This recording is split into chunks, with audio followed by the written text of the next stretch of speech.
Hello, this is the front-end web development class. My name is Jeffrey. We're going to start our recap, although there isn't really much to recap for JavaScript specifically. So if you're coming in just to take the JavaScript class, then there is nothing to recap, other than the fact that you should set up for the class. So yeah, if you haven't followed the steps, then all you really have to do is get a web browser and a text editor. Definitely for last week's material, getting Git and the class materials was helpful.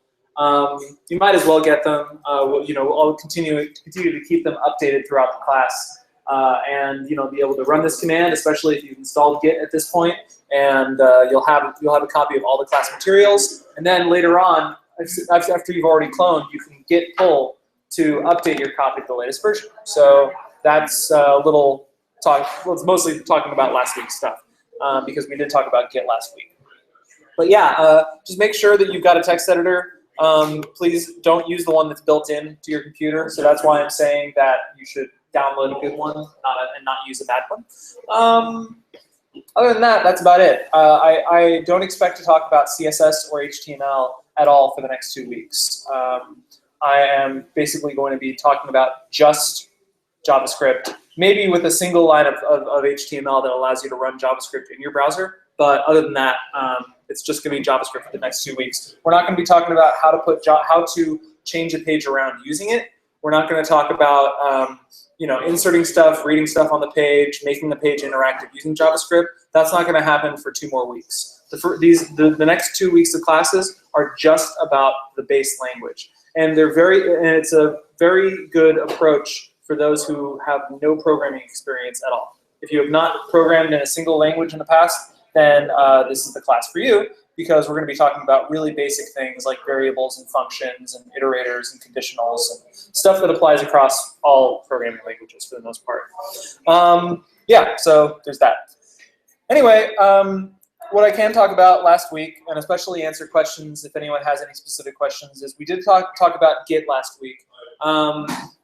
That won't really come up for a little while until we start working on like class projects, quote unquote, that like span multiple weeks. But it's worth understanding, how Git works and what it is and what GitHub is and all that sort of stuff.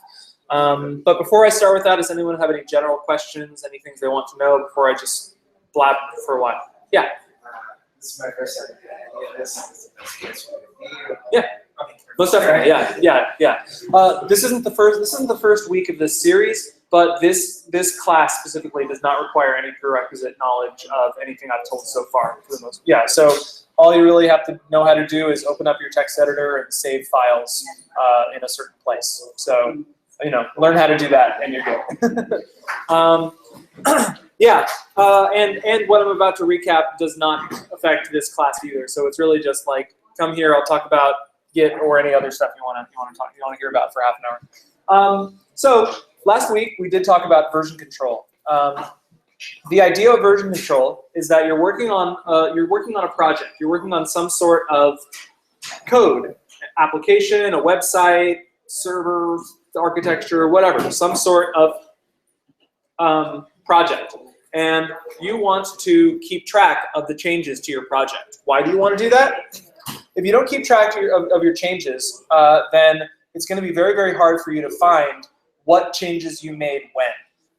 And it's very hard. It's going to be hard for you to look back and answer why you did something or who did something. Or if you've got multiple people working on the same thing. What about multiple people working on the same thing? If you're familiar with using Dropbox or using emailing zip files to different people, you might have found in the past that you can collaborate with people by sending those things back and forth, keeping a Dropbox, and people editing stuff within the same shared Dropbox folder. But a lot of that gets a little bit difficult because it's really hard to tell who did what. Sometimes Dropbox says, "Oh, you both edited something at the same time, so I'm not really sure what to do." It's not a very, very elegant solution. Well, maybe elegant isn't the word. It's elegant in terms of like how nice it looks, but it's not a very useful solution, especially when it comes to code. Because when it does come to code, you want to be able to see the individual changes that you made to different files at different points in time. You want to see which lines were added, which lines were removed, which lines were changed, and just kind of like the general evolution of your project.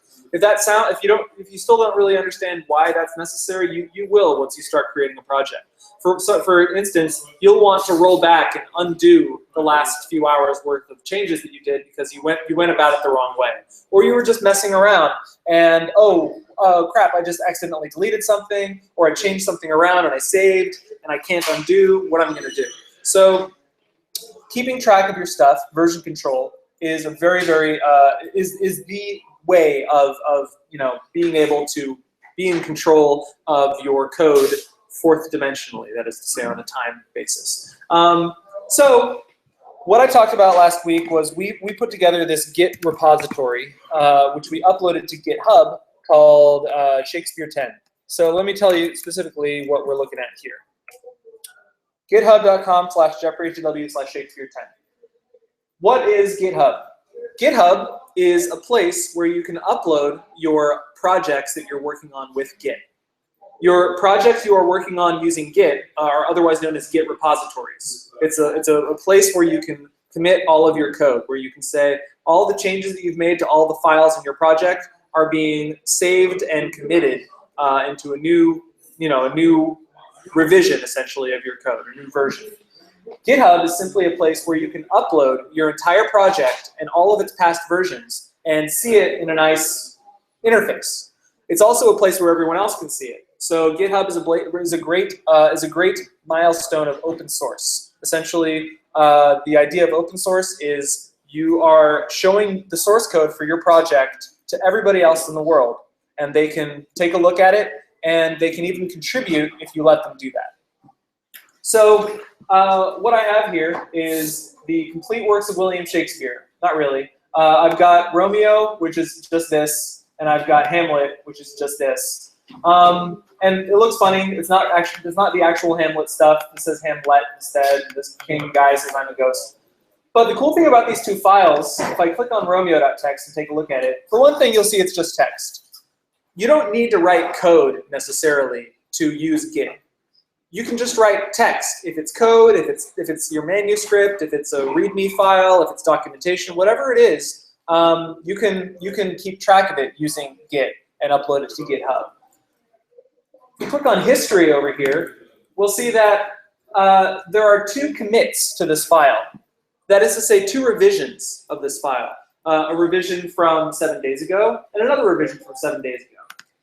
So this is what it started out. 5 lines, in fair Romeo scene, oh I die, Romeo dies, the end, right? Over here on the left, this is what it was. This is what there was before I added these 9 lines. There was nothing. And then I said, let there be Romeo. And then this is a little bit more descriptive of what a Git commit looks like. You'll notice I removed line 5 and replaced it with this new line 5. I bite my thumb at you. And then I've got these extra lines down here. So I removed a little bit and I added a little bit. And that's what most Git commits look like. This is just me leaving a note. You can do this from within GitHub in case you want to tell other people why you did something or criticize someone else's work. I don't know, whatever. I also talked a lot about the command line yesterday. Fortunately, today and next week, we're not going to be doing any command line work. So if you forgot how to do all of that, that's cool. But generally, what I did was I opened up a terminal. If you'd like to open up a terminal, you haven't done this before, then all you have to do is open up Spotlight in macOS with Command space or press the little magnifying glass button and type in terminal, and a terminal will open up. On Windows, you want to install Git for Windows, which comes with Git Bash, which is the terminal that I recommend you use if you're on Windows. So that's what we did last week. So if you have this terminal open, that's funny. That's not the name of this computer. Again, NoiseBridge plays tricks on you for some reason and changes your name around when you're here. So anyway, in this terminal, we learned how to list out files in a directory by typing ls. Learned to find out which directory we were currently in by doing pwd. How to go into certain folders by doing something like cd downloads. So now I'm inside the downloads folder. Listing out what's inside downloads. Oh, butt.jpg. That's just a picture of my cat. His name isn't actually Butt, but anyway. I don't know. I can remove files. I actually don't want to do that since I don't have a copy of that thing right now. You can move them. You can copy them. to backup.jpg. His actual name is backup.jpg. It's kind of funny. Backup also sounds like something that's not a cat's name, but that's his name. But I did a CP, which means copy, so now I've got 2 versions. So now I can get rid of butt.jpg. Goodbye, butt.jpg. Now there's just backup.jpg. You know, so there's that. There are all those little commands that I can do to navigate throughout my file system. But what I spent the majority of time doing in my command line last class was using Git. So, oops. So going into my front-end web development folder, going into series 10, and going into class 3, and oh, there was nothing here. Oh, right, because I moved it. Let me try that again. Yeah, actually, it's nowhere. I think it's gone. Let me go ahead and download it again. If you'd like to download my version of the repository that I worked on last week, from GitHub, all you have to do is clone or download. You copy this URL right here, and then you go over to your command line, and you do git clone, and then you paste that URL, and then you press enter. So what git clone does is it downloads a repository from some online location. Could be GitHub, could be somewhere else. And when you do that, it goes ahead and creates a new folder called Shakespeare 10, or based on or whatever the Git repository name is. So right now, as I do another ls, you'll see I've got Shakespeare 10. I can cd into that, take a look at Shakespeare 10, and there we go. Hamlet.txt, Romeo.txt. It downloaded that thing. The cool thing using git clone instead of some other way of downloading this whole repository, though, is that I have every version of this repository in this folder. Not just the current revision, but I can do a git log and take a look at all the different changes that I've made.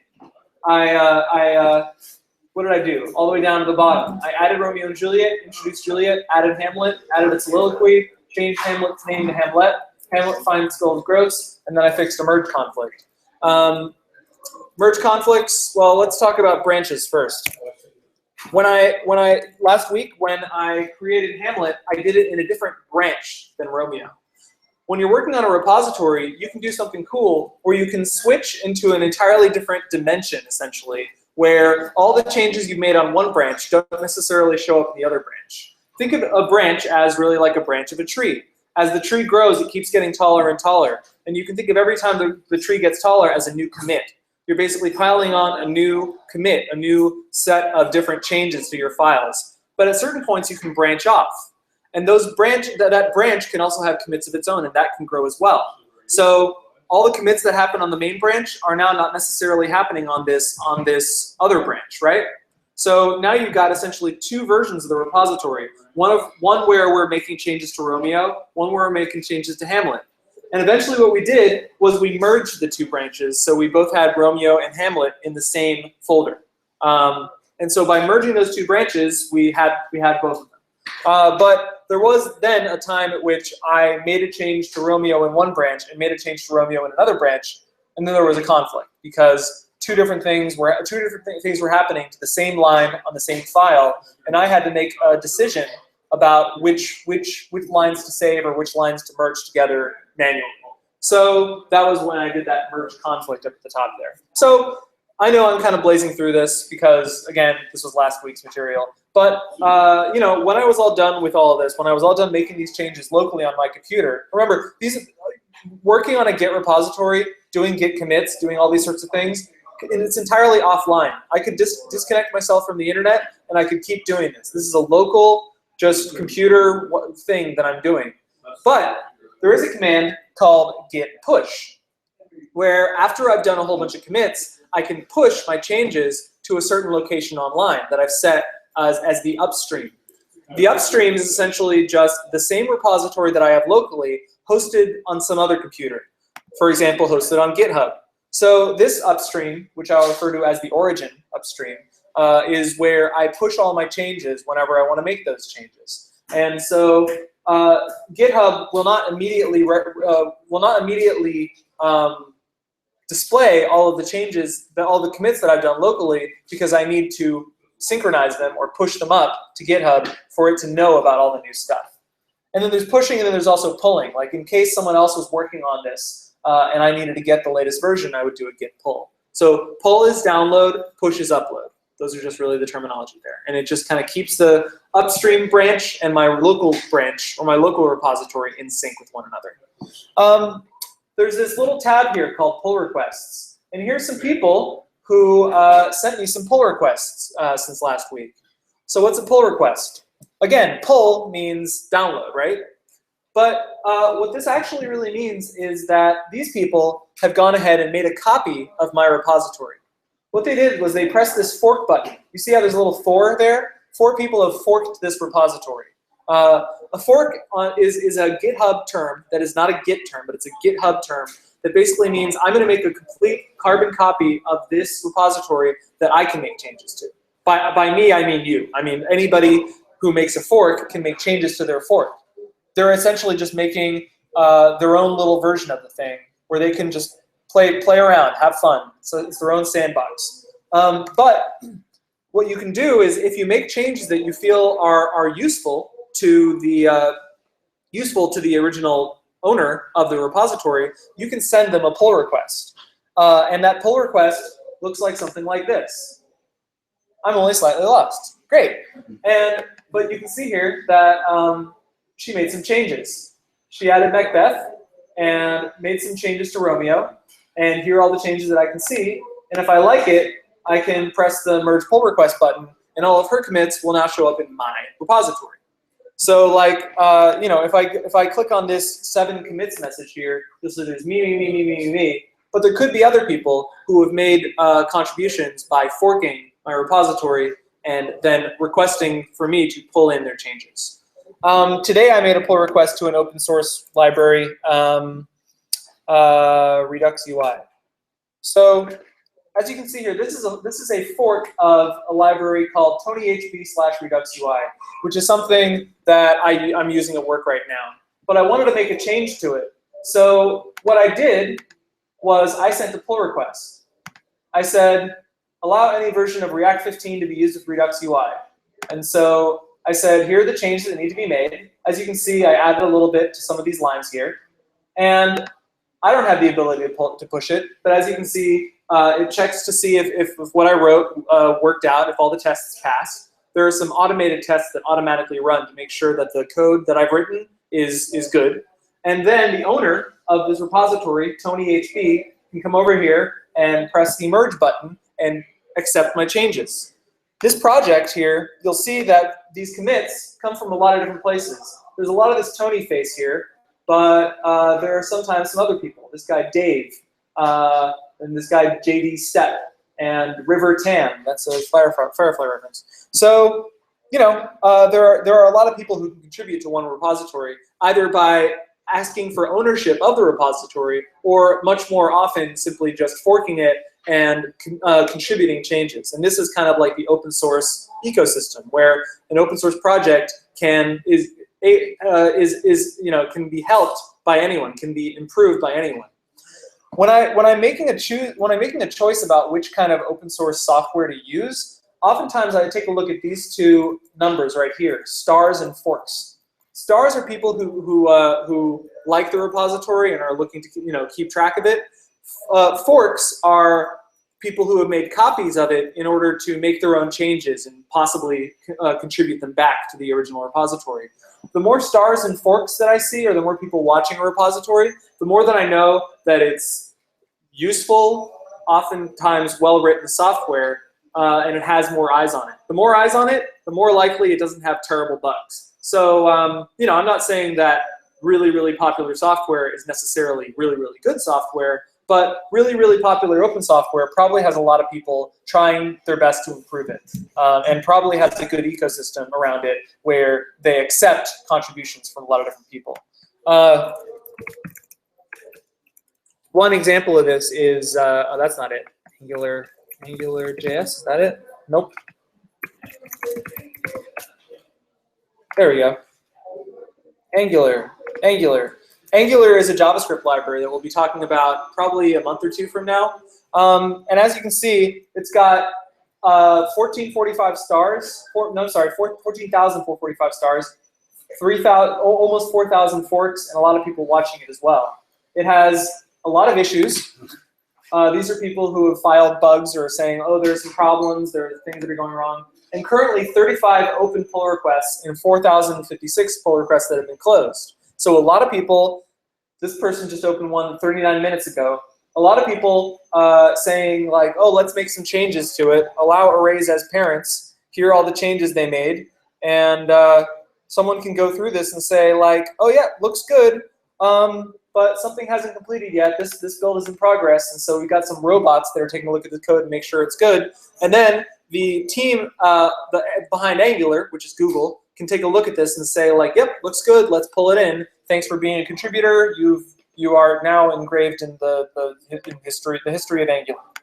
As you can see here, look at all these different people who are working on it. I guess this guy Vic B, he probably works for Google, right?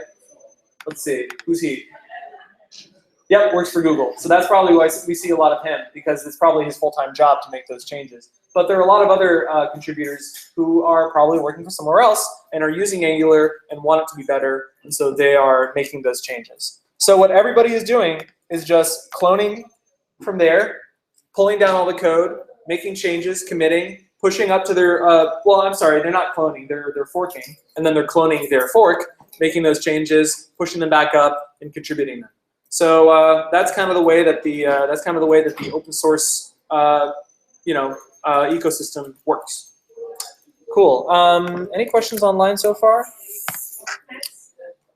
Sorry, since I just clicked that button, so I'll answer that in a second. How much JavaScript will I be covering? I think today I'm going to be covering variables. I'm going to be covering calling functions. Probably going to be talking about possibly talking about conditionals. Not iterating. That's next week. Certain operations like concatenation and addition and subtraction and stuff like that. So things like that. So that's how much JavaScript I'll be covering today. It will be mostly syntax. All right. So back to your question. Yeah. I had trouble pushing my commits from Git to GitHub, and so I know last week's assignment we were supposed to do a Git remote add origin URL or repository, and then Git push -u origin master. And I don't actually understand the second command, Git push -u origin master, like what origin master refers to and why. Yeah. Okay. So when you create a new repository, one of the first things you're going to want to do is link it up to some sort of online repository that matches it, that is supposed to, that like the online version of it, right? So the commands that you're talking about are the first commands that you run when you want to make sure that any of the changes you make on your local thing get pushed to GitHub or are able to be pushed to GitHub. So that first command, git remote add origin, is basically saying, hey, local repository, I'm going to tell you where to point to. I'm going to tell you which online resource you're going to be talking to whenever I want you to upload changes. Does that make sense? The second command, git push -u origin master. Git push, again, I already just said what git push means. It means upload changes, right? So you're uploading it to the web. -u origin is specifying the upstream. When the first command is git remote add origin. So what you're saying there is I'm going to be adding an online place, and I'm going to call it origin. That's going to be just my name. I can call it whatever I want, but by default, they recommend you call it origin, because that's going to be like the origin of your repository, the main place that everyone's going to look at, like the home page of your repository, right? So when you say git push -u origin, you're specifying that the upstream is origin. If you just said git push without specifying anything, your local Git program would say where. I don't know where you want me to push. So when you say -u origin, you're saying push to origin, right? Does that make sense so far? Finally, master at the end is you're specifying which branch you're pushing. I talked about branches last week, and I actually just talked about branches, how you can create a new branch that's labeled differently, and you can push that. Your branches can all point to different places. You don't need to push all the branches you've done locally to your repository. Your repository doesn't need to have a little test branches that you've been working on or whatever else. So you're specifying that you initially want to push your master branch, which otherwise known as your trunk or your main your main workload, to the internet. So that's what git push -u origin master means. So if I'm getting an error message, it may be just something local on my computer that gets confused. It's not. There could be infinite reasons for that. What I would do is I would read what the error message says, and if you don't understand it, I would Google for it. I'm not trying to be mean or anything. That's what I would do. If I get an error message and I don't know what it means, I Google for it, and probably the first result will answer the question for me. So or you can always email me, ask about specifics. So yeah, that's where I would go next. Yeah, cool. Any other questions online? Any questions locally? This is all stuff from last week. Those who are coming in now, the upcoming class that's starting in 4 minutes is not about Git, not about GitHub. Everything you just learned, forget about it. It's okay, because we're only just going to be talking about JavaScript starting up pretty soon. We really haven't talked about it at all for the past 4 weeks, so everybody's pretty much starting with a clean slate, except for some of you who I spy who have been here many times before. But of course, thanks for coming again. Yeah, cool. I think that's it, unless anyone else wants any specifics about Git or anything else. I got 4 minutes to spare. Talk about whatever you want. Yeah. So it sounds like it's like week. Yeah. So you're in week 4? Yes. So how many weeks is this? 22-ish. This goes for a long time. Let me just bring up the slide presentation just to talk about what this class is really. It goes for up to 6 months. That's a lot of time, and the reason that it's a lot of time is because I can only teach 1 class a week because I've got a life. So since I only teach 1 2-hour class a week, it goes for quite a long time, and it comes to about 22 up to 2-hour, usually more like 1.5-hour classes. If you want to catch up with the stuff that I talked about in the previous few weeks, I live stream all of my stuff, and it's all streamed to YouTube. So you'll be able to see all of my previous videos on YouTube. They're linked from the site, so you just go to the website and you'll be able to see them all. This is the site, and down here previous classes. Yeah, but the last 4 weeks. The first week I just talked about the basics of HTML, what front-end web development is, a little bit of CSS. The next week we talked about some more CSS topics like selectors and the box model. Last week was Git, and this week is JavaScript. And we won't be talking about CSS again for another probably something like 3 months, literally. Yeah, we'll just be talking about JavaScript for a long time from here on out. So yeah, and again, this is a beginner class. No prior knowledge of anything other than the ability to type into a text editor necessary. And basic arithmetic. You should know 1 + 1 and stuff like that. But that's about it. Yeah, so that's what we're going to start in 2 minutes. Any other questions? Things I want to know? Stuff? Again, if you haven't followed the very easy steps to just make sure your web browser is up to date, make sure you have a text editor that is fun to use. These 4 I recommend. I use Sublime Text regularly, but I've been using Visual Studio Code recently. Even though it's by Microsoft, I really like it. Go figure. By the way, speaking about Microsoft, if you're using Windows, Microsoft Edge is great. No complaints. It's a really good browser. Seriously, I'm not even being facetious. Look at my laptop. I went to a conference last week. I got a little Edge sticker I put on my laptop. I'm serious. Oh yeah, right there, right there. They're kind of buttoned up against each other. So there you go. Yep. So there's that. Cool. I think we can just get started then. Get a swig of water.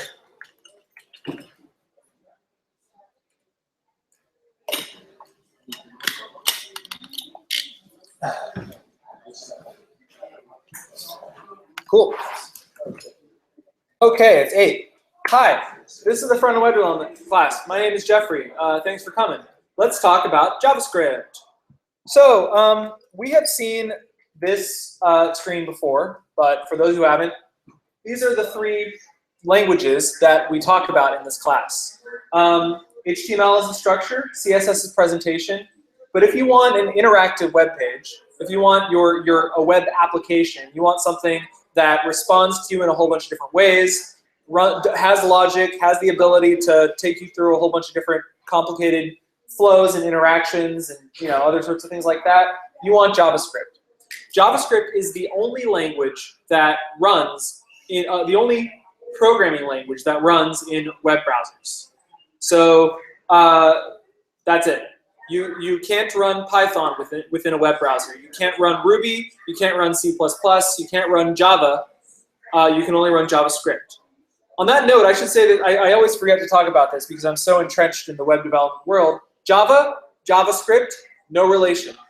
Seriously, no relation. The only reason that JavaScript is called Java was because when JavaScript was invented, Java was very popular, and they were able to essentially license the name to create an entirely separate language that has nothing to do with Java that is for use within web browsers. So when you hear Java and you hear JavaScript, and you're like, oh, I know JavaScript, so I must be good at Java, or vice versa, no, you're wrong.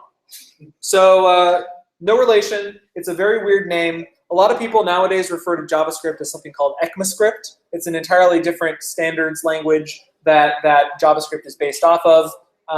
Either way, just I thought I'd let you know right off the bat, you're not learning Java today. So don't go home and say, I know Java now, because you don't. But you will know JavaScript. Cool.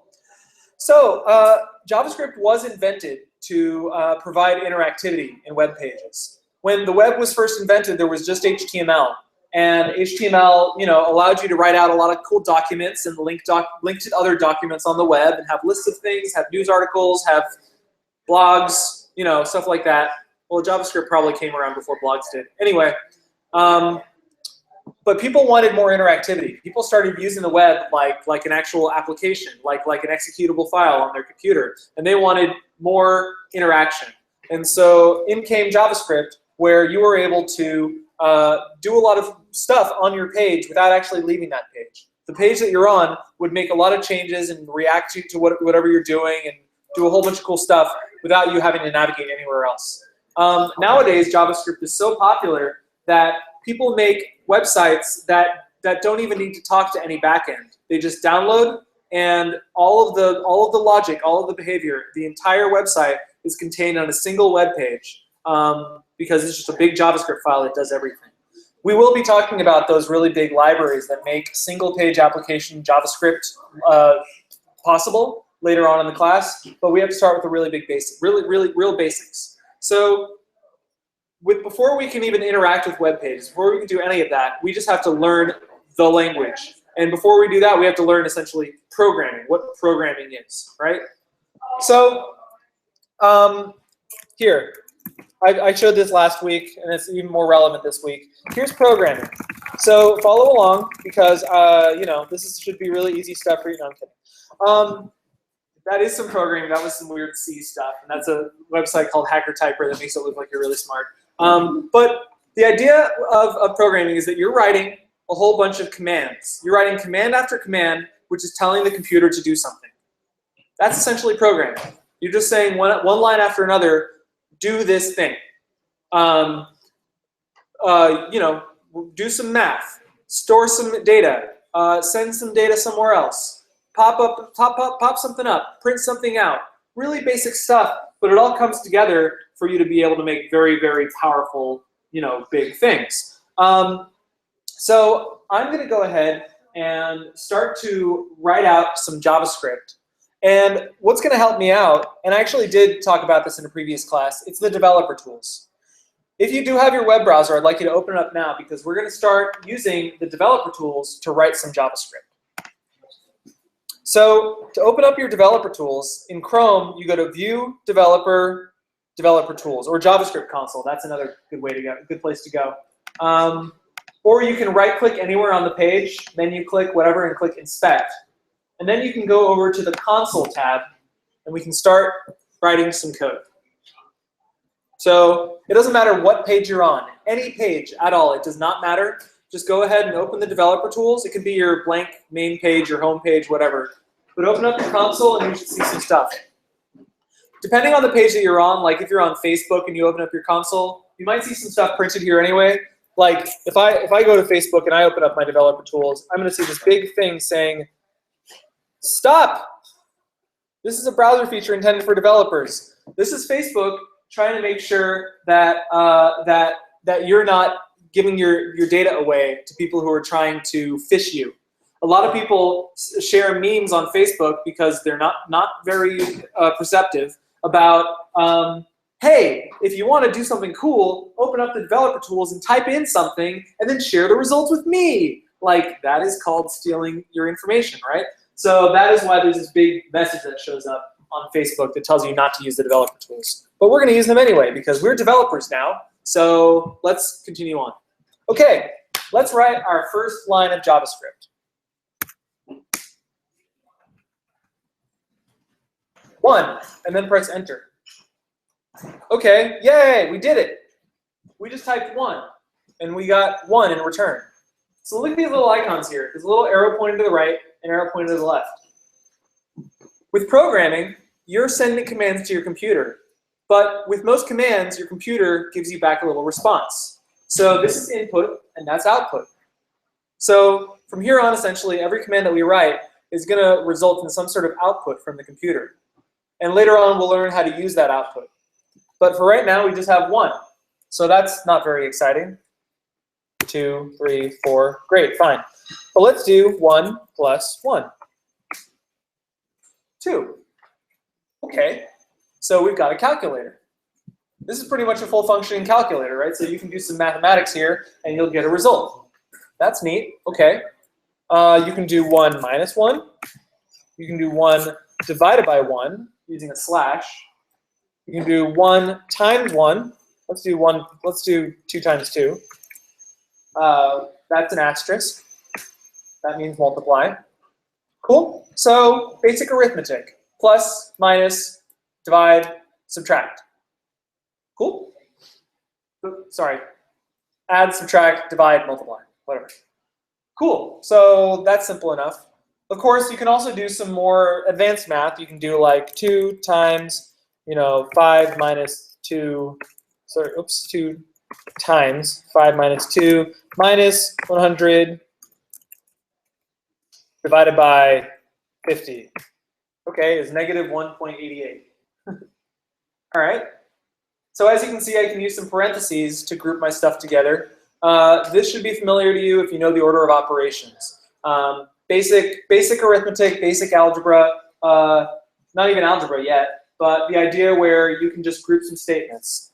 Order of operations says that it's PEMDAS, right? Percentages, exponents, is that right? Did I say percentages? Parentheses, exponents, MDAS, multiply, divide, add, subtract, right? So anything that happens inside these parentheses happens first. So these parentheses, 5 minus 2, that becomes 3. Then outside of the parentheses, we have multiply. So 2 times that is 6. Minus 100 is 94. Divided by 50, or negative 94, divided by 50 is 1.88. So that's the whole order of operations. So why am I talking about math all of a sudden? Is this going to get really, really mathy? No. But it is important to understand the order of operations because these parentheses are going to show up in a lot of different places. And you're going to find that certain commands that we do are going to have multiple steps to them, like this one. The first step is subtraction. The next step is multiplication. Next step is division. Oh, sorry, subtraction. Then it's division, right? So it's just important to understand that these commands that you're giving the computer can have multiple parts to them. Cool? Yes? So the console, is that just something in the browser that is handling the visuals? Yep, pretty much. This console just allows you to type in JavaScript code, and it gives you a response. Why is a console helpful to open up on some sort of web page? Because we'll find later on that we're able to access some data on the page, make changes to the page, change some stuff around using this console. So depending on where we open this, we'll be able to do some different stuff depending on what the page is. So that's why the console helps us out from within a web browser. But the reason that I'm doing this within this web browser here is because it's the easiest way for me to explain how JavaScript works because anything that I write here is just valid JavaScript, and I get a response from the console. And that's different from the elements, which is the HTML. That's right.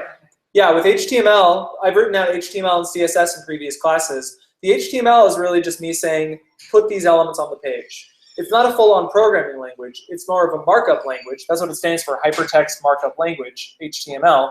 That just allows me to say, this is the order of the different elements I want on the page. But there's no addition, there's no subtraction, there's no ability to say if this, then that, blah, blah, blah. No ability for me to store data and use it later, none of that. Can't do that in HTML, can't do that in CSS. You can only do that in JavaScript. So that's why JavaScript is the only programming language that runs in a browser. Cool. So there we go. Any questions online so far? No. Cool. So math, great. You can also write something in quotes, like hello. If you lose the quotes, you're going to get an error. But if you put quotes on both sides, you can either use single quotes or double quotes. It actually doesn't matter, so long as they're the same. So you want single quotes on both sides, that's great. Double quotes on both sides, that's great too. But don't mix and match them. So this line here, I pass in hello, and it gives me back hello. Why are these quotation marks black? No, doesn't matter. That's just part of the console doing its silly stuff. But I just write the word hello without anything else, and it says hello is not defined. That's weird. What does it mean by defined? Well, we'll find what that means in a second. But the cool thing about what we've got inside quotes here, this is what's called a string. A string is a series of characters, one after another. And of course, a character is anything like a letter, a number, a punctuation mark, an emoji, all that stuff. Those are all characters. If you're familiar with Twitter, 140 characters, right? Same thing. You can think of a string as essentially like a word bracelet, right? You put little beads on one after another, and that's a string of characters. Cool? So just like a string, you can cut this thing, or you can tie it together with another string and get more stuff here. So if I wanted to tie two strings together, then I could do that. Hello plus exclamation point. Make sure that both of these are surrounded in quotation marks. If you don't have those quotation marks, then you're going to have a bad time. But altogether, this becomes one string. See here? So very much like the plus sign, very much like the addition operator that operates on two different numbers. If we use that same plus sign with two strings next to it, the operation is called concatenation. Concatenation is merging two strings together into one. So it's a big word, concatenation, but you just have string 1 and string 2 become string 3. Cool? You can't do hello minus this. It's going to give you an error. This error says not a number. It's really weird.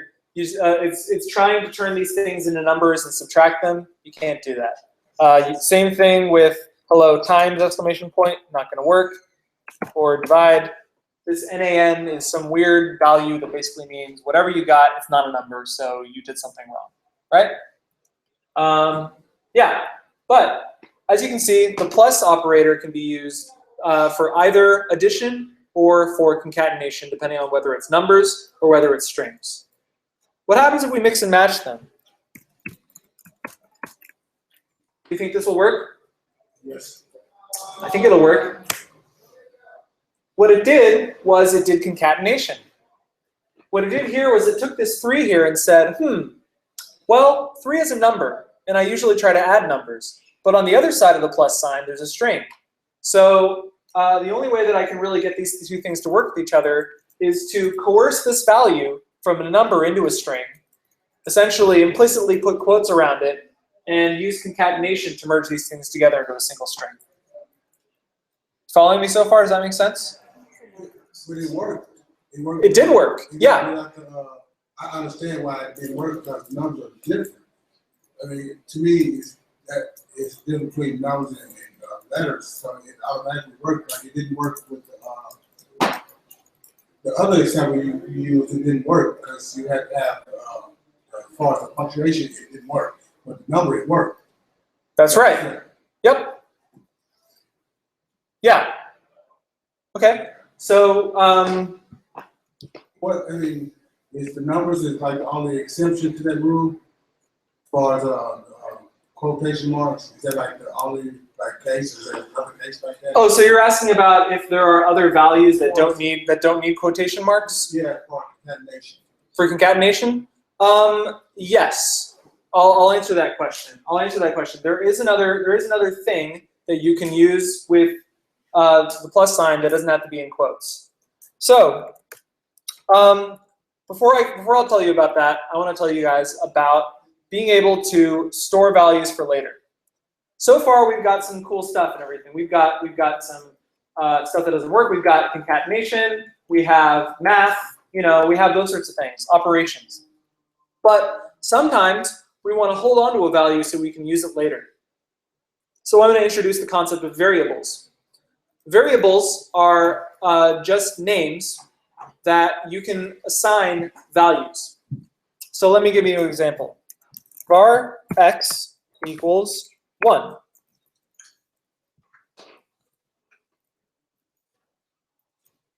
That's weird.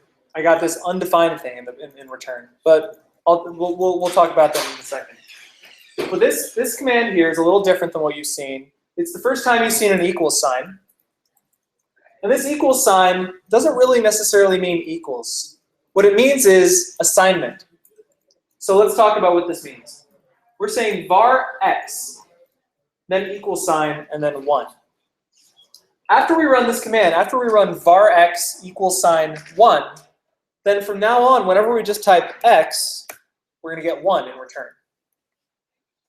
So this is algebra, essentially. We're basically saying that anything on the right side of this equals operator gets assigned to this variable. So what's a variable? Let's talk about the memory inside your computer. If you don't know, your computer has a whole bunch of big integrated circuits which are called memory, random access memory. What they do is that they store a lot of information when your computer's awake, and when it's asleep, as long as it's not turned off. That's a lot of different data, a lot of different sorts of values, ones and zeros, and yes and no, and true and false, and strings and numbers, and other sorts of stuff. And what we're doing here is that every time that we say var something, we're essentially creating a new cubbyhole in that memory. You can think of memory as a big cubbyhole, and every cubbyhole has a label. So we just created our first hole in our cubby and gave it a label of x. And we put the number 1 inside that cubbyhole. I know that sounds kind of silly and everything, but it's a really good way of thinking about it. And you can put any sort of value you want in there. I've already got my cubbyhole x, and so if I want to put something else inside x, I can say x equals hello.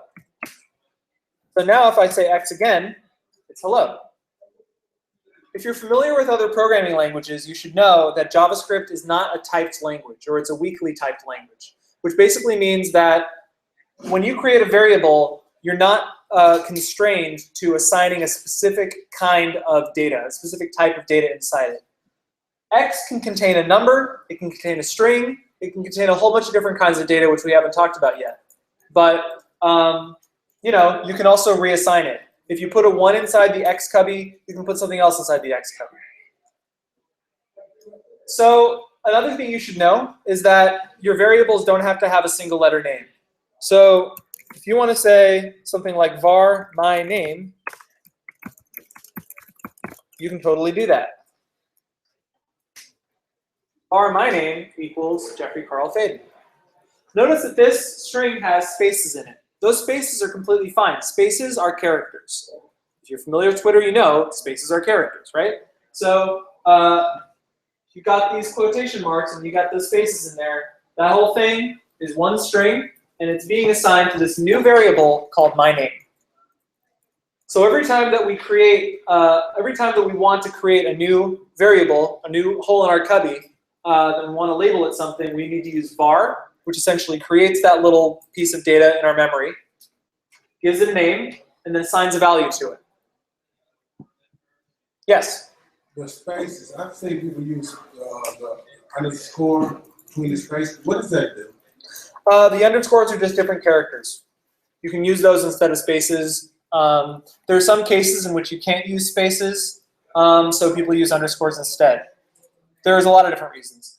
Up here, you'll see like this URL up here says front-end underscore web underscore development, even though the page is front-end web development with no underscores.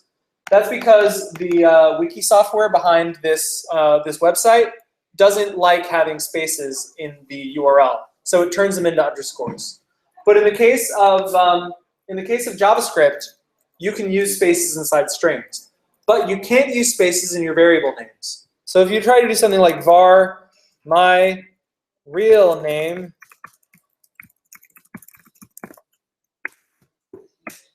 it's going to say uncaused syntax error unexpected identifier. What does that mean? Well, that means is that you did var my, then there was a space, and then there was the word real, and JavaScript, the compiler, didn't know what to do. It took a look at this, input, and it said, there's a syntax error. You have improper syntax. You made a typo. Something on this line could not be parsed, could not be understood. So I just blew up and said, can't do anything, sorry. So the reason for that syntax error is because I tried to put spaces in my variable, and I can't do that. Which is why I gave it a variable of my uppercase N name, which is a little style that I like to use called camel case. Why is it called camel case? Because it looks kind of like a camel. It's got two humps, R and N, right in the middle there. I didn't make that up, so I'm not the cheesy one here. But a lot of people like using variables and giving them descriptive names and uppercasing any initial letters of words that they're going to sort of just tack onto it. You can name these variables anything that you want, anything that helps you understand it a little bit better. But this is camel case. You can also use snake case if you want. Not many JavaScript programmers use snake case, but a lot of Ruby and Python programmers do. This is called snake case because it looks like it's a snake that ate a bunch of things, right? My real name, otherwise it's just a snake. So underscores, that's snake case. Two different ways, equally valid, but in the JavaScript world, I see camel case a lot more often. So, but it's just a stylistic thing. Could you say the difference between var x equals something and just x equals something? When I first create a variable, I have to do var, sorry, you got me saying it. Var my real name. What I'm doing on this line is I'm creating a new hole in that cubby that I was talking about. Remember I was talking about the memory that contains all these different named values like x, my name, my real name, etc. On this line, all I'm doing is I'm saying there's a new space to put information. But now that I've got this, I don't have to say var my real name ever again. After this, as long as this browser window is open, I have a place in memory called my real name where I can assign new values. Right now, my real name has no value. It's just undefined. Undefined is, you've seen it a few times in the console so far, it's JavaScript's concept of nothingness. It's time to understand nothingness, okay? Great. When you define a variable, but there's nothing inside the cubby, what's inside the cubby is this value undefined. Undefined represents the absence of anything else. So if you want to put something inside the my real name cubby, then you can say my real name equals something, and now it's this. So this equals, sorry, I said equals, but I meant to say equal sign. It's the assignment operator. What it says that anything on the right gets assigned to the variable name on the left. I'm going to stop using snake case because that's not what JavaScript programmers do. Yes? How come when you did the var x equals 1? Huh? Oh, when you create a new variable, you say var, y equals 2. You get undefined in response. Because what you're doing here is you are telling JavaScript to create a new variable and assign it something. But that assignment doesn't result in any value. there's input, but there's no output from assigning something. You can say like, what's y, and it gives you the output, or you can say what's 1 plus 1, and it gives you the output. But by saying, hey, create this variable and assign it a value, you don't get any output from that specific thing. I think that might be specific to JavaScript. There might be other languages where you can use that assignment and do something with it.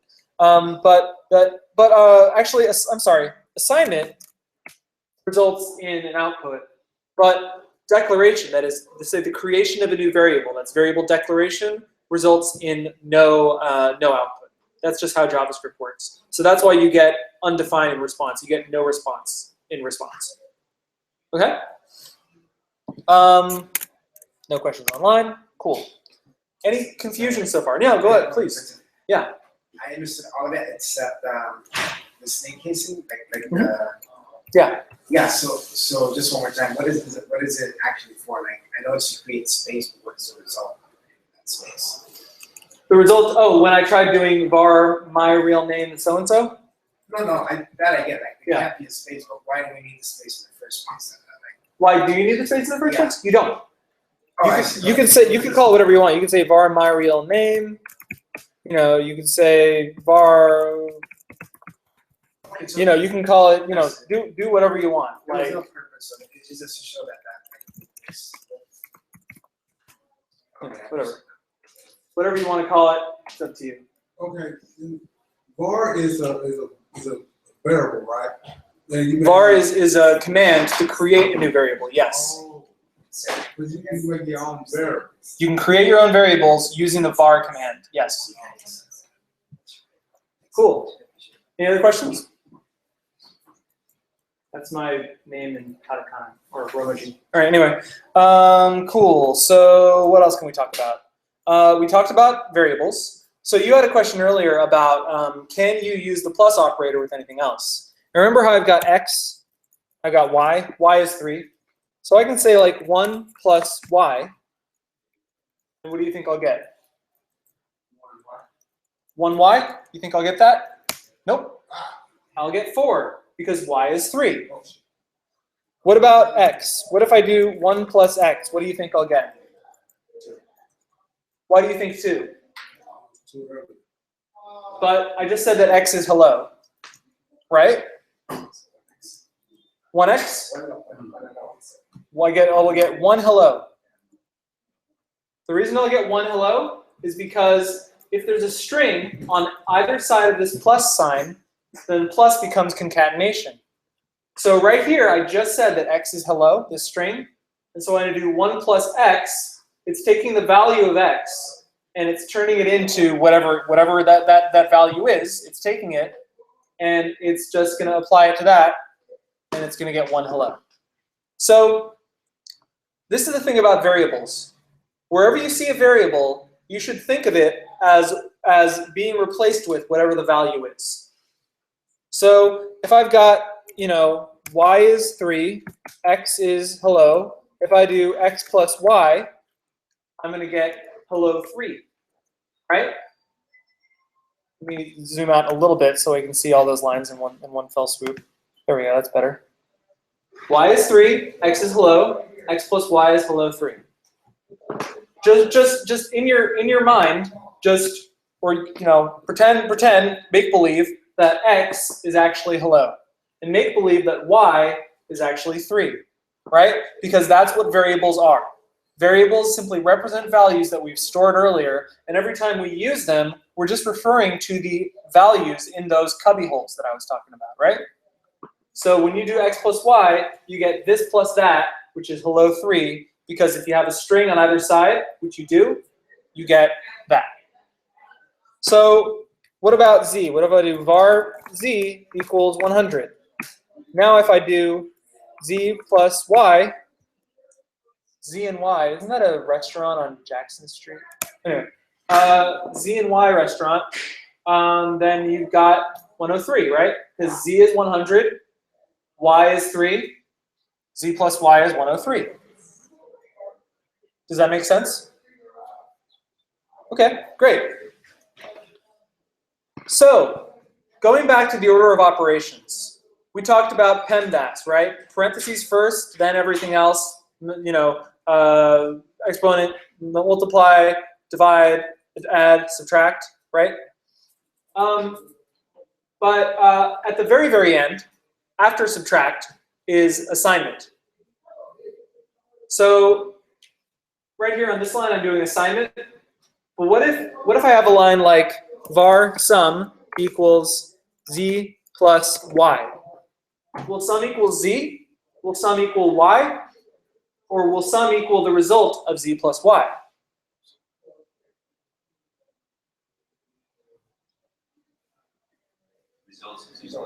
It'll be the result of z plus y, because this will happen first, and then the assignment will happen.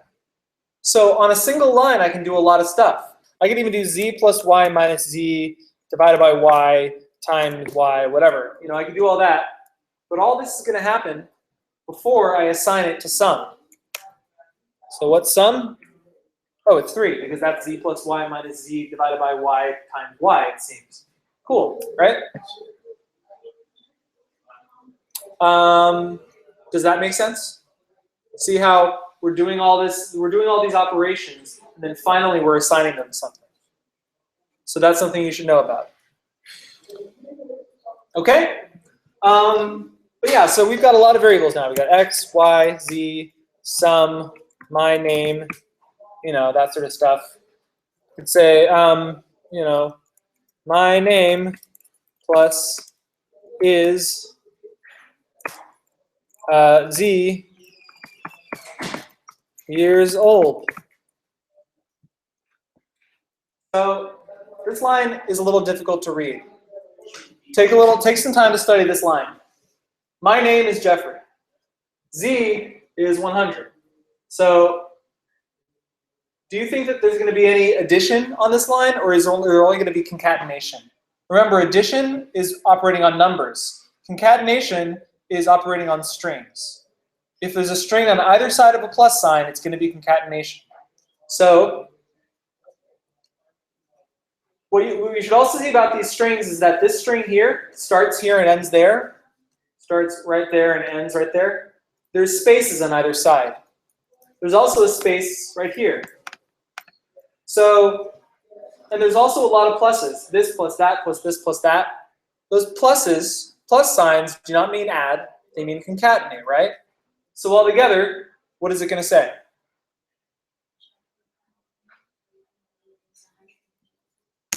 Jeffrey Carl Faden is 100 years old, right?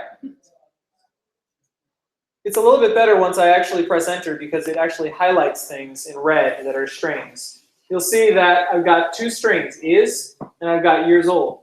But my name is also a string that says Jeffrey Carl Faden, whereas z is a number, 100. But if I add it together with these strings, it becomes that. That makes sense? So, you know, that's how you can put together a full sentence from a lot of different variables and stuff. Just concatenate it all together. Yeah? Are you saying that you made is represent equal, or does the computer just recognize it as equal? Nope, this is not equals. It's just this right here. You see how there's is on both lines? This English sentence was written by me. JavaScript doesn't know what is means. It doesn't know what years old means. It doesn't know what Jeffrey Carl Faden means. All it knows is that there's character after character, J-E-F-F-R-E-Y space, etc., etc., space I-S space, space Y-E-A-R-S. It doesn't know about is at all. It has no idea what is means. It's just taking this string and putting it right after Jeffrey Carl Faden and right before 100, right? So it's just stringing it all together. So that's all I can really explain. That's the only way I can explain it. Okay? All right. Cool. So let's see. We're at the point where we understand how to do operations on strings, operations on numbers. We know how to assign this all to variables. So now sentence from now on is going to be this big thing, right? See? So I just took all that and put var sentence at the beginning, and then now I've got sentence from here on. Great. Cool. The next thing that I want to do is, what do I want to do? Sorry, let me think about this. Oh, yes. I think that I'm at the point where I can get some input and output from the computer. So the fact that we're running in the browser means that we can call a few functions that allow us to receive input from the user. So the first of these things, well, before we even do that, I'm going to write some code that causes something to happen, something more than just something on the console. And it's going to look like this.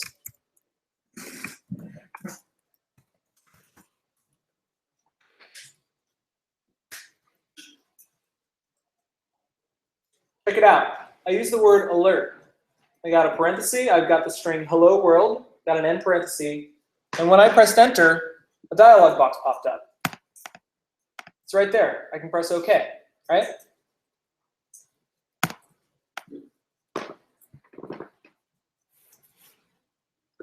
You can alert whatever you want. You can alert 1 + 1.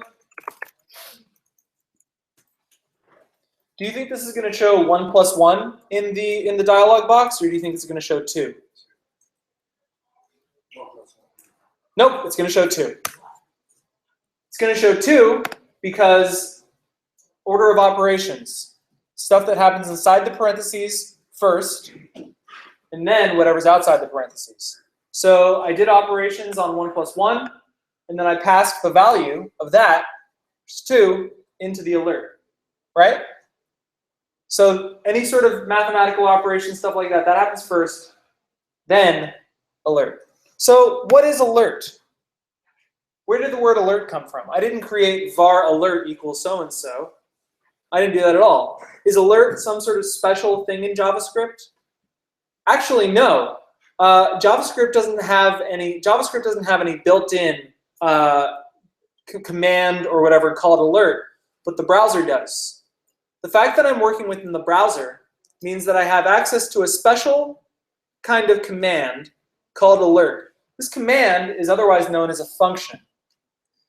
A function allows you to execute code that has been stored, and you can run it as many times as you want. The cool thing about functions is that you can run them by passing in different sorts of parameters.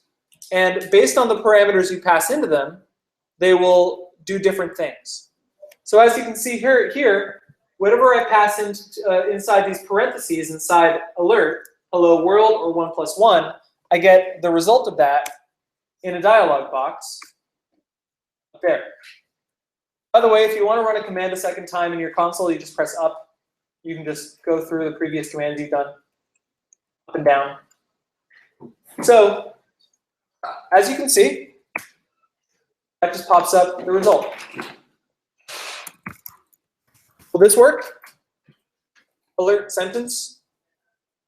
Have you defined sentence backwards? Have I defined sentence? Looks like I have.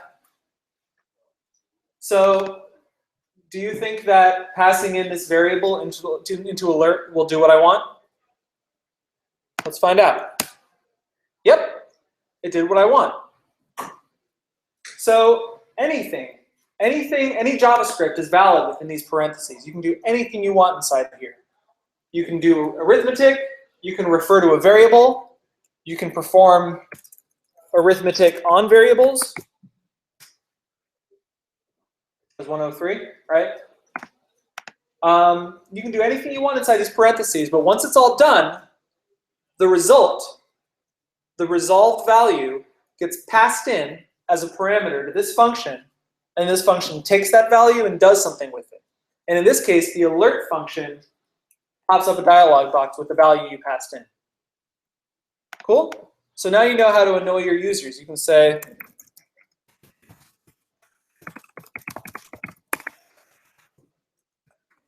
and now you're back in 1996.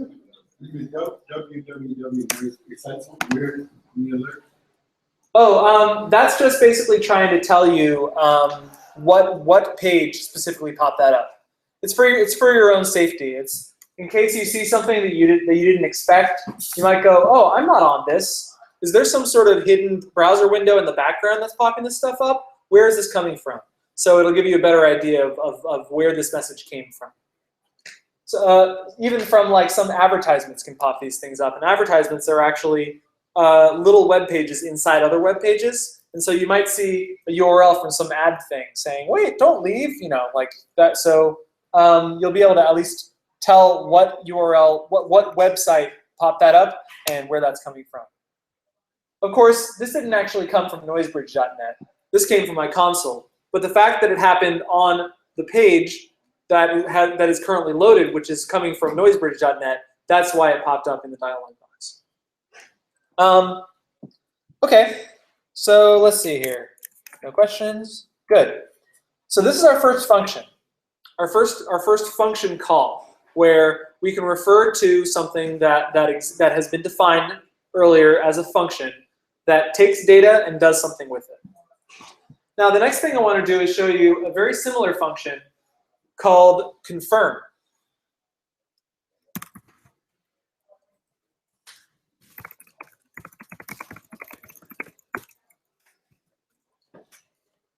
Okay. So here's me passing a string, are you sure you want to quit, into confirm. Now, tell me if you can see what's different about this dialog box.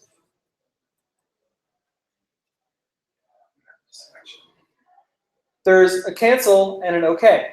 There's also this prevent this page from opening additional dialog boxes. That's just something that's built into Chrome that happens with every dialog box. It's so sites can't keep popping up dialog boxes over and over and over and over and over and never let you leave. That's what some sites try to do, and that's so you can prevent that. But this dialog box has two buttons instead of one. Instead of just OK, it has cancel and OK. Now, when I click one of these things, something interesting is going to happen in the console. So I'm going to say OK. True. I just got the word true as a response. I didn't get the word OK. I didn't get 1. I didn't get undefined. I got some sort of value called true. Is true a string? It doesn't have quotes around it, so it's not a string. Is true a variable? If I type in true myself, will I get the value of true? I'll just get true back. Let's try running confirm again and press cancel. False. What I just got in return is our third data type.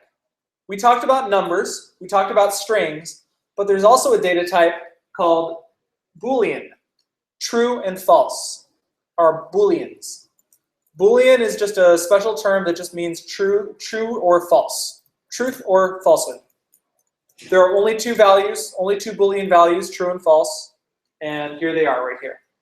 Some languages have true and false in uppercase or capitalized. In JavaScript, they're lowercase. So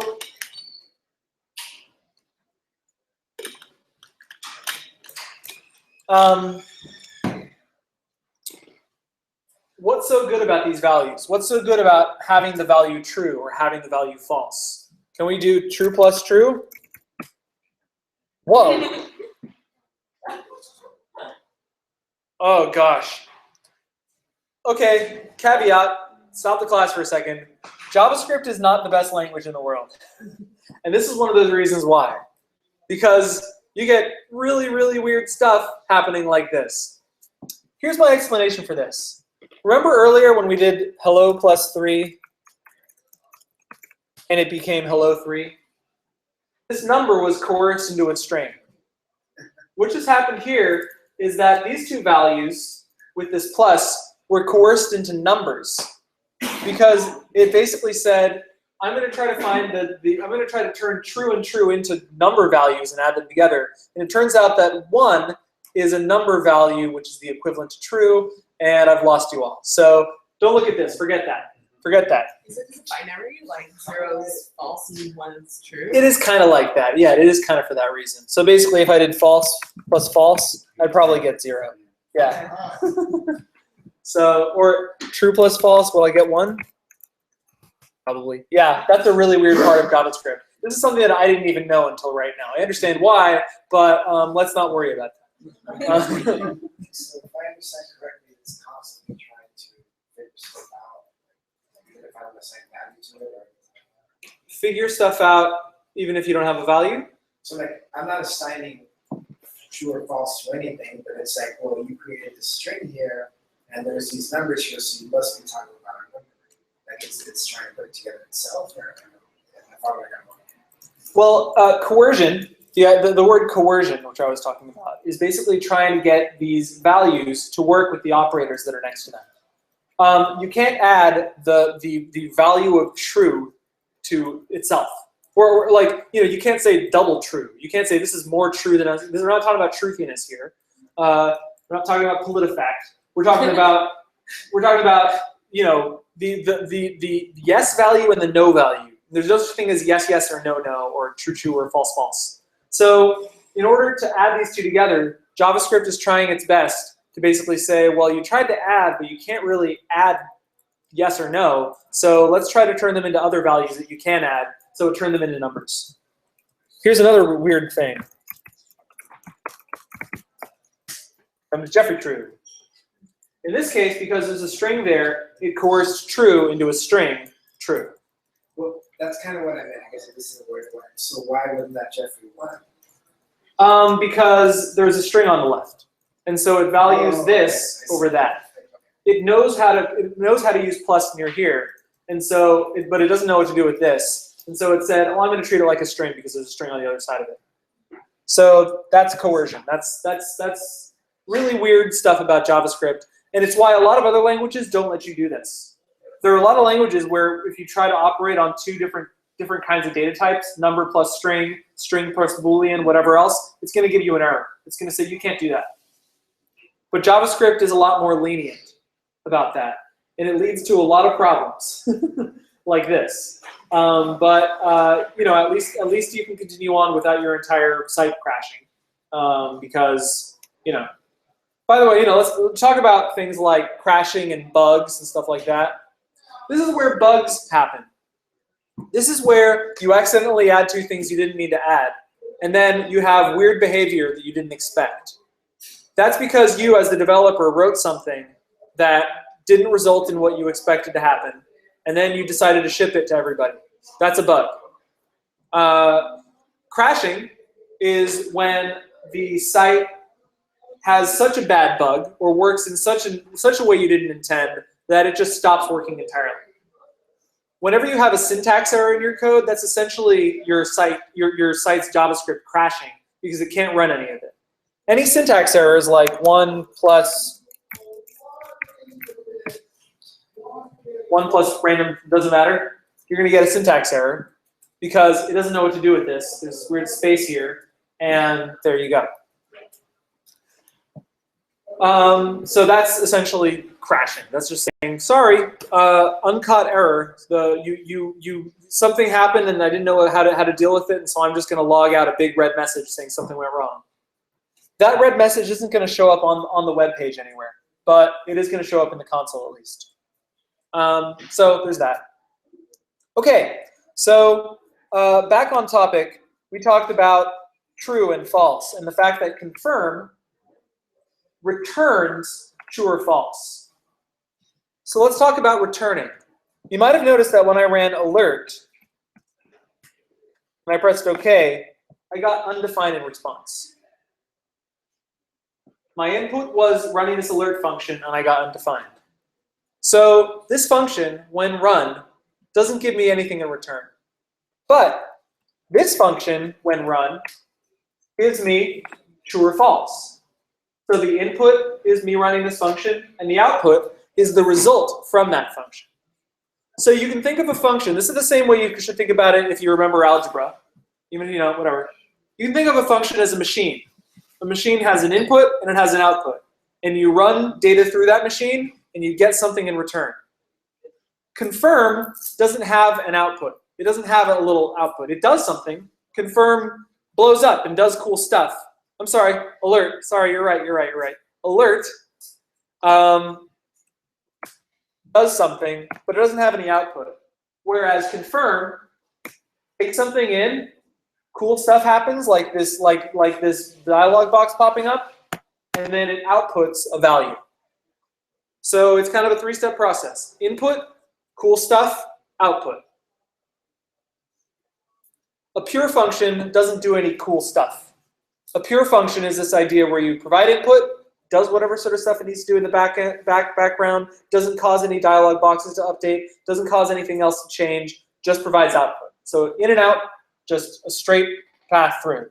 I'm very fond of pure functions that don't have any side effects. I'm getting way too complex though, so I'm not going to talk more about that. But anyway, so what is the value of using true?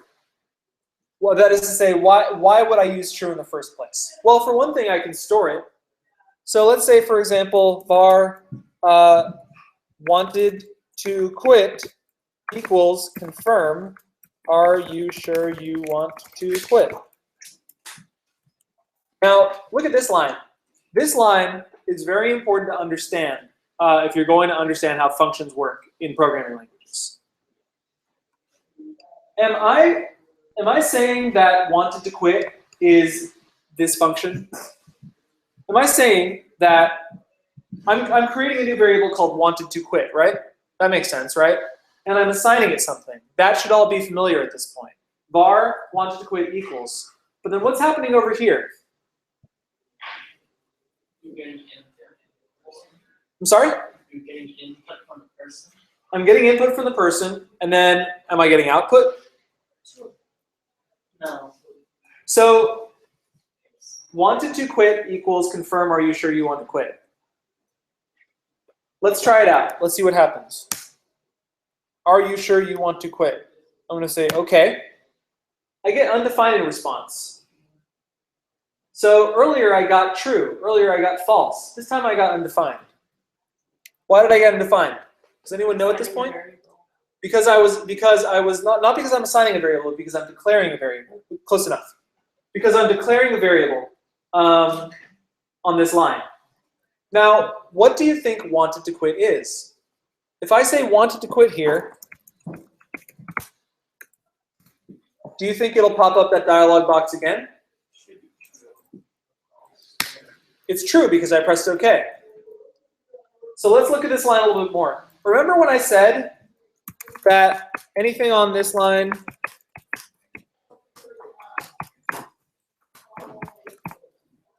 that everything to the right happens first and then assignment happens dead last? What's happening on this line is that confirm gets run first. And confirm takes input, which is this are you sure you want to quit string, and it provides output, which is either true or false. Now that we have that output, you can think of this whole thing being replaced with that output. And now that we have that output, that is what's being assigned to wanted to quit. I will go over this as many times as it takes until everybody understands this, because it's very important to understand. The idea being that a function can provide output, and that output can then be stored or assigned to variables for later use.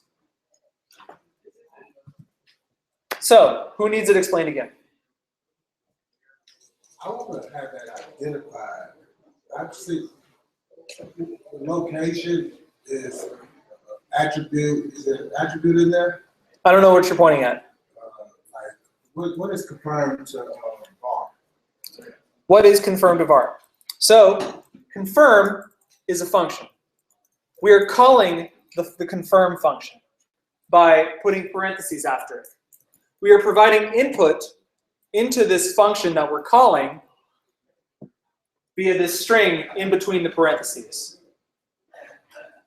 And then once that function is called, the return value or the output from this function then gets stored into this variable.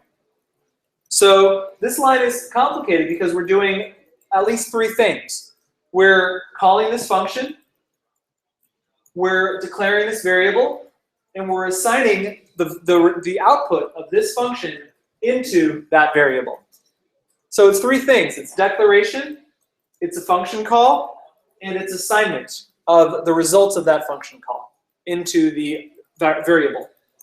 So that was a lot of words, a lot of long, 8th grade or above level words. You won't see the majority of those words in a Trump speech. So wanted to quit, we're saying creating a variable. Equal sign, assignment. Confirm is one of many functions that we can call, and confirm provides output. Let me give an example of another function like confirm that provides a different kind of output. It's going to be called prompt.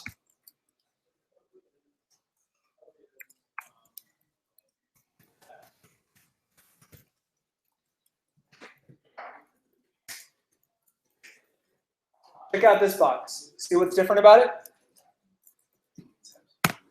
It's got a text field.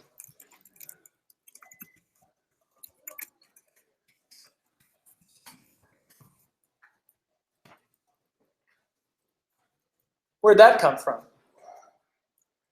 This function, when called, provides or returns output in the form of a string based on whatever you typed in to this. See? So this is one way that you can get a string in return. Can we store this string in a variable? Of course.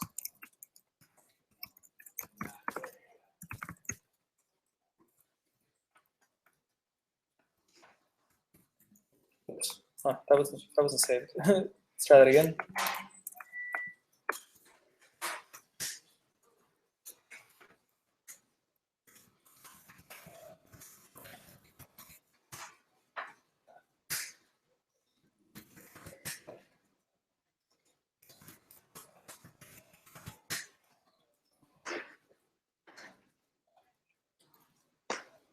Check it out. On this line, I am declaring a variable and assigning it the result of this prompt function in which I passed this string, which showed up in the dialog box, and then prompt returned whatever I typed into the dialog box and assigns it into life story. Life story from here on is a string, which is the value of what I typed into that dialog box. Sentence plus life story is just those two strings right next to each other. Here's a question. Pop quiz. I did sentence plus life story and I got this result. Does that mean I have changed sentence or I have changed life story? Nope. All I just got was the result of adding those two things together. It doesn't mean that they've changed. Here's a question.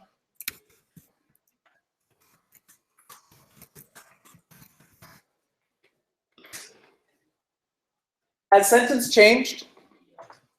In this case, sentence has changed because I did assignment. I said sentence is sentence plus life story. So now when I type sentence again, both of those things together, right? So the only way I can make variables change is by using this equals sign.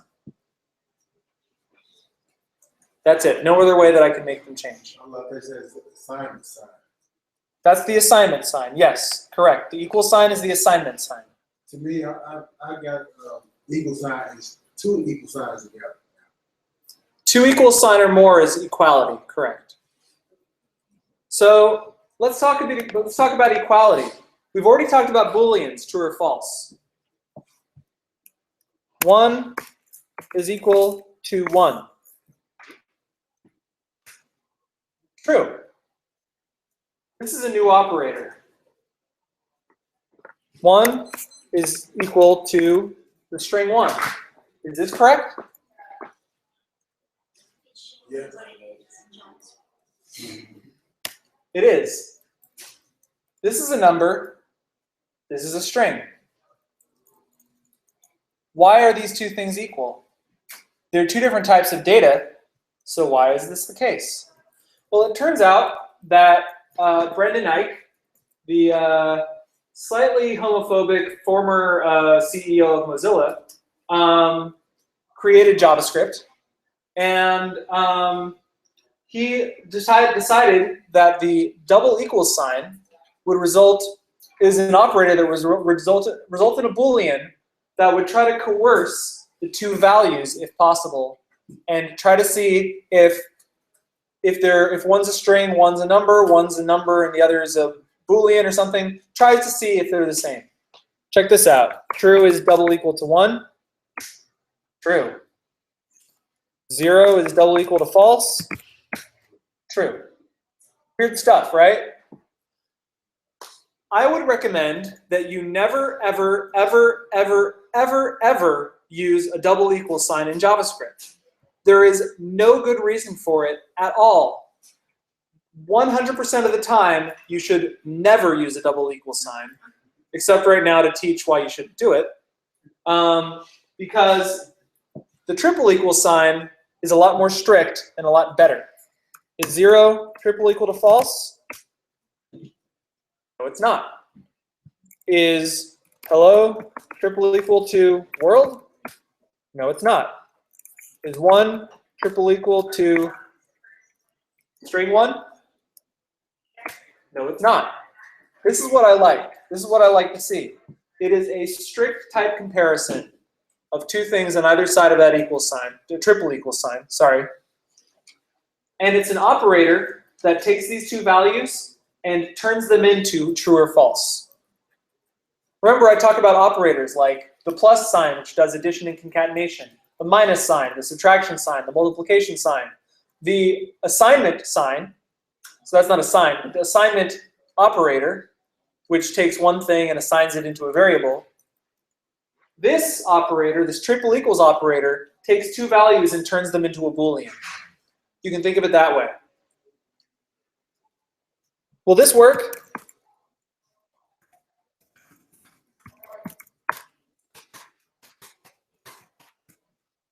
Is this proper JavaScript? Will this work? It will. It'll work. The first thing that's going to happen, remember, assignment happens last. So the first thing that's going to happen is that this triple equal sign is going to turn these two values into a single Boolean. And what's the Boolean going to be? It's going to be false because number 1 is not equal to string 1. And then we're going to take that and assign it to is this correct? So later on when I say is this correct, the answer is false, right? So that's the value of this new variable. I just stuffed false in there because I operated on those two things, got false, and then stored it, assigned it.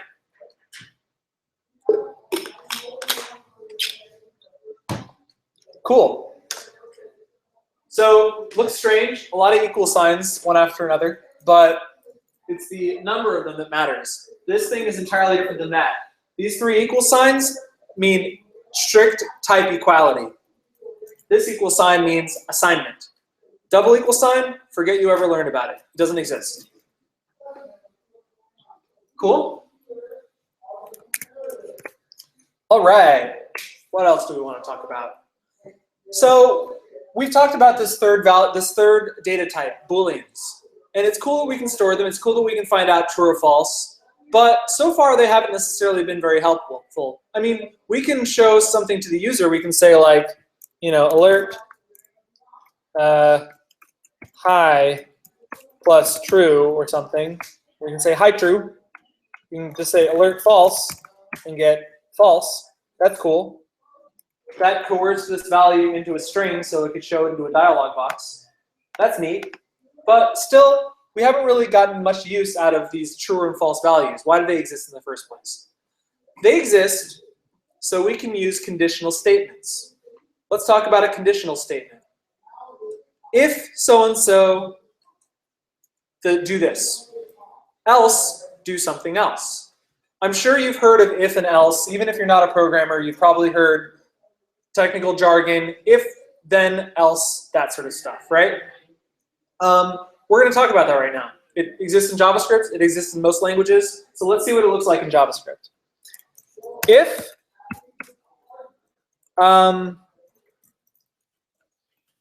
one is triple equal to string 1, alert, it worked.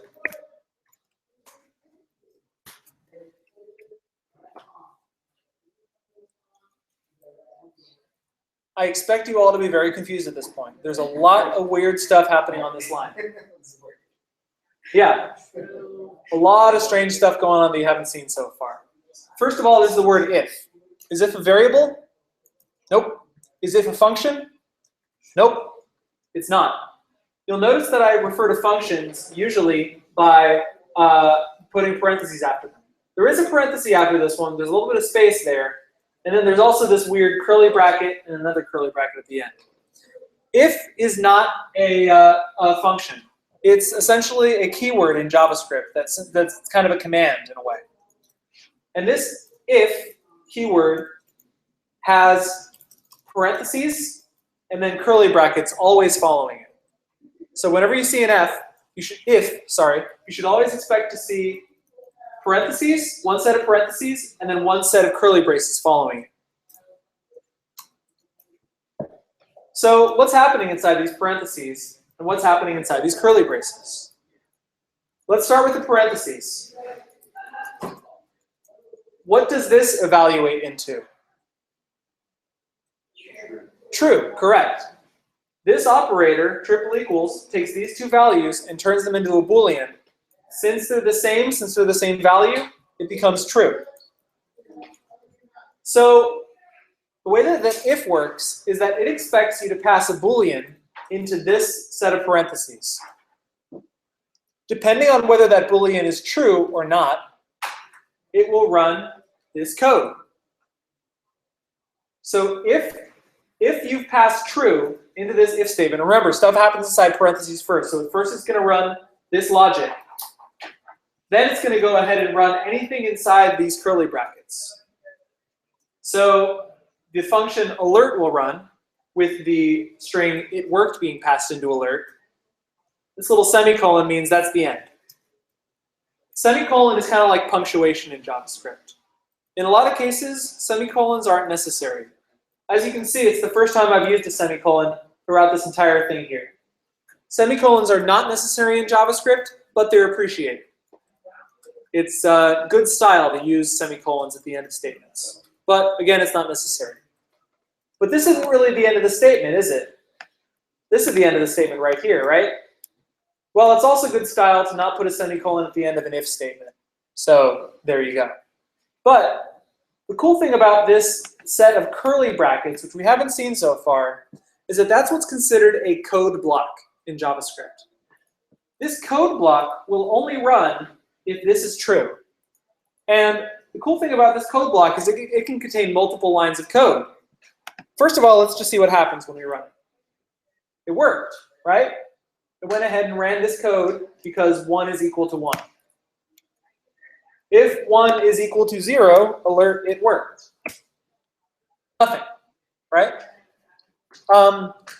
If 1 is equal to 1, alert, it worked, and then confirm, are you not entertained? Notice this semicolon.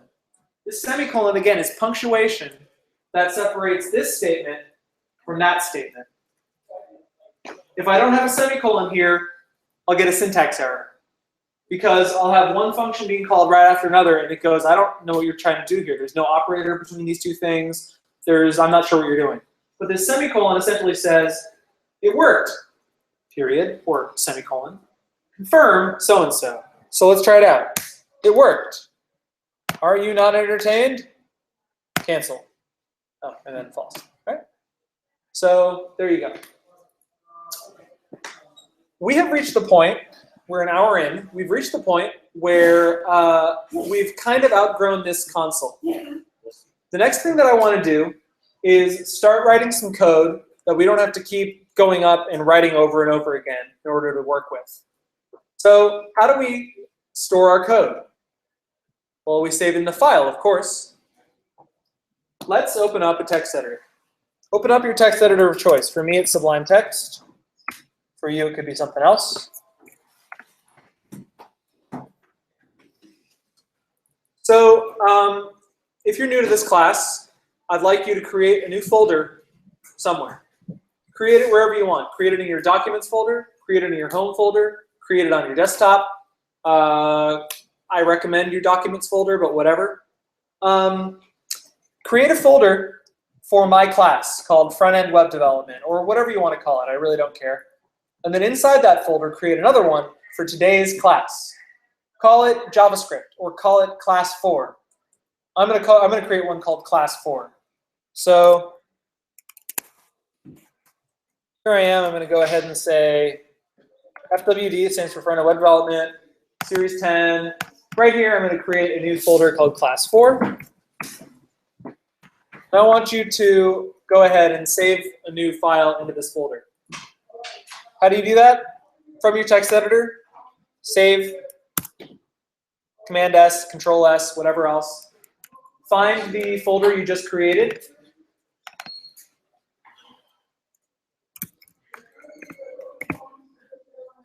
And save a file.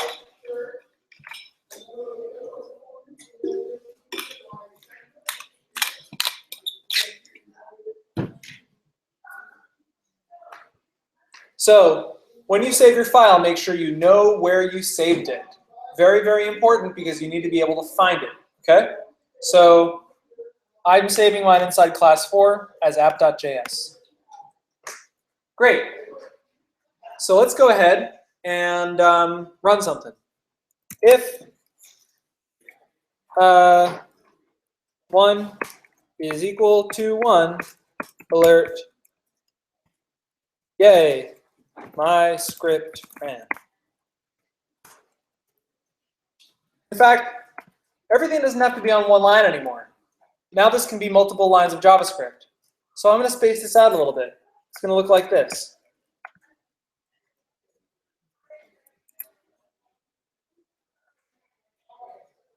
This might look a little bit easier to read than that previous line for 2 reasons. 1 being that it's on multiple lines, and 2 being that my browser, my text editor, sorry, provides syntax highlighting, and yours might too. When you save your file as app.js, you're going to start getting stuff in different colors. Like the string is going to be green, the function call is going to be red, the if statement is going to be purple, these numbers are going to be orange, this equals operator is going to be blue. That's just for me. Might be different colors for you. It doesn't matter what colors they are. But chances are your text editor is going to provide syntax highlighting to make it a little bit easier to read. Another thing I should mention is that the spacing doesn't matter. Back to that Silicon Valley joke, the show. Some people like tabs, some people like spaces, some people like indenting with 4 spaces, some people like 2, like myself. It doesn't matter, I don't care. But I use indentation to show that certain code is happening with another block of code. I use indentation to space things out and make it a lot more readable. Without indentation, stuff doesn't look as good. You get less of a reason as to why something is in between certain lines. Oops. But this is inside these 2 lines because it is only code that is going to run if 1 is equal to 1. Cool? Okay. So the next step is we want this to run in our browser. But unfortunately, if you try to open it up in your browser, you go over here and you do open with Google Chrome. Not going to work. Not going to be what you expected. It's just going to show up on your screen, right? It's not going to actually run the code. So here's the only part of the class where we talk about HTML. It's going to be really brief. We have to write the smallest amount of HTML to get our code to run. Because every single web page starts with an HTML file. No exceptions. Sorry, sometimes I forget English. No exceptions. Web pages are always, they start with HTML and then they go from there. So in order to get the JavaScript to run, first we need to write a little bit of HTML. So from your text editor, create a new file and call it index.html, and make sure that it's saved in the same folder that you saved app.js. If you save it in a different folder, it's not going to work, and you should have listened. So save it in the same folder as app.js. In my case, it's called class 4. In your case, it could be whatever you want to call it. If you got a little thing saying, are you sure you want to overwrite index.html? Then you're in the wrong place. You're probably saving it in last week's work or the week before that. Create a new folder for today's class. Okay? Index.html. So here's the only HTML we need to write.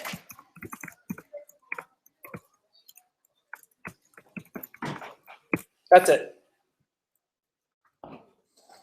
Nothing else, that's all we need to write. Is that like the same as like a doc type, doc type? We don't need that. We don't care what the doc type is. We don't care about HTML. We don't care about the title of the page. We don't care about body. We don't care about CSS. We don't care about headings or paragraphs or lists or anything like that. All we want to do is run some JavaScript. So what this tag, this script tag, is going to do is it's going to, the immediate point at which the browser loads this script tag, it's going to go ahead and find app.js and run all the code inside it. And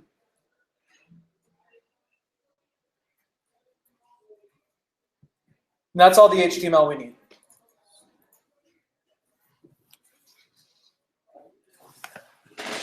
So now that you've written this, go ahead and open index.html in your web browser.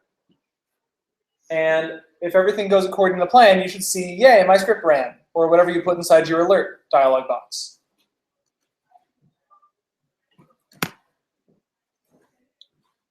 How do we get that code to run again? Just press refresh, and it'll run a second time. This code will run every time this page loads.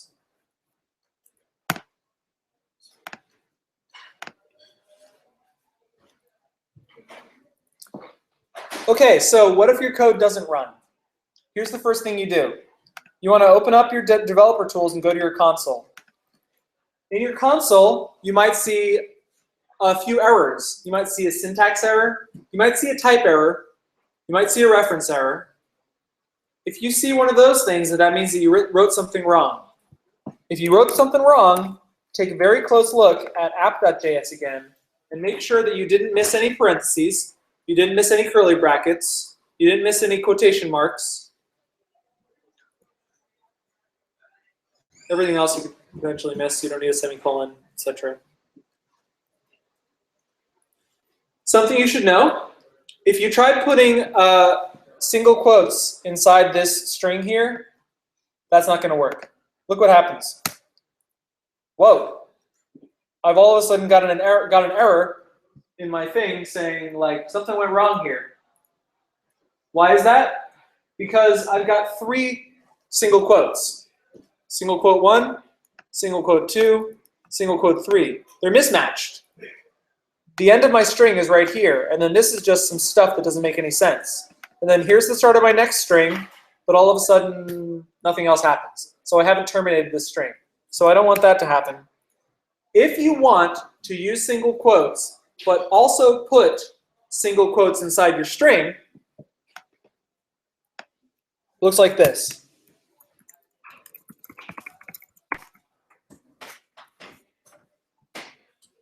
This little backslash here, not a forward slash, but a backslash, it's the thing above your return key, allows you to put a quotation mark inside your string without stopping the string, without terminating the string.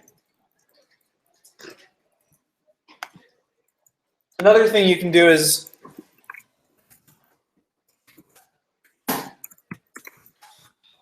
use double quotes if you want, but I would stick with 1.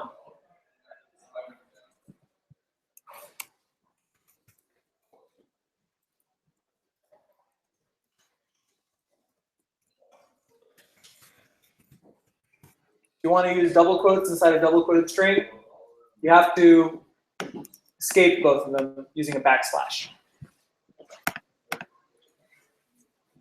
They're all strings. They just have some special characters inside them that, if not escaped, if not backslashed, they would cause the string to end and you'd have a syntax error. Okay, so let's save this and just reload the page. I'm glad this worked. This will work too. I'm glad this worked. See? So as you can see, I can run multiple lines of code in this JavaScript file. And that's all that JavaScript is, just multiple lines of code, one after another. Sometimes the code runs, sometimes the code doesn't run, based on certain conditionals. So 1 will always equal 1. But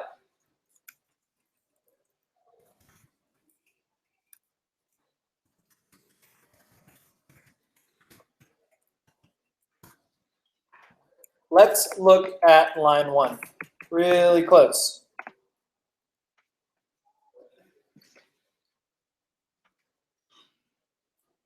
See there are two parentheses there? That's a little confusing looking, but it's a little easier when I select it, when I highlight it.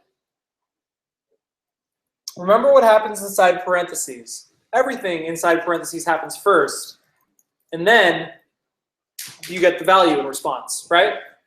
So take a look at this line. Confirm with the string, do you want this to work, being passed into that confirm function. Remember that confirm, based on which buttons you press, returns either true or false, right?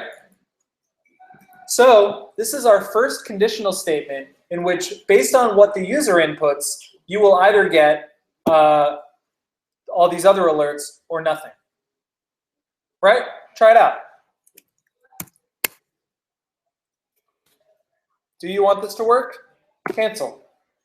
Good.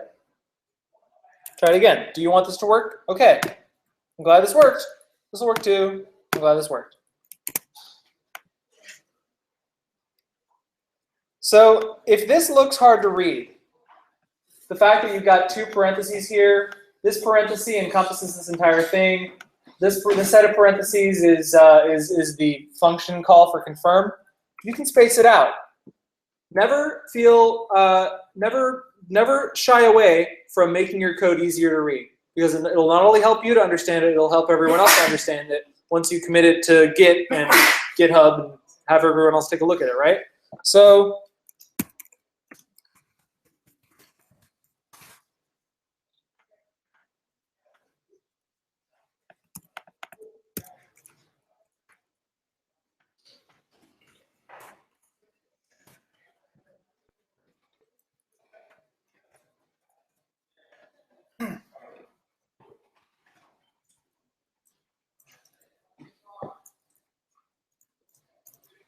take a look at this.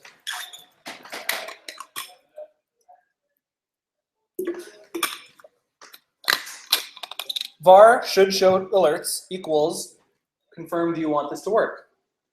Remember, assignment happens last. So the first thing that's going to happen on this line is the confirm dialog is going to pop up, and based on whether you press OK or cancel, it's going to return true or false.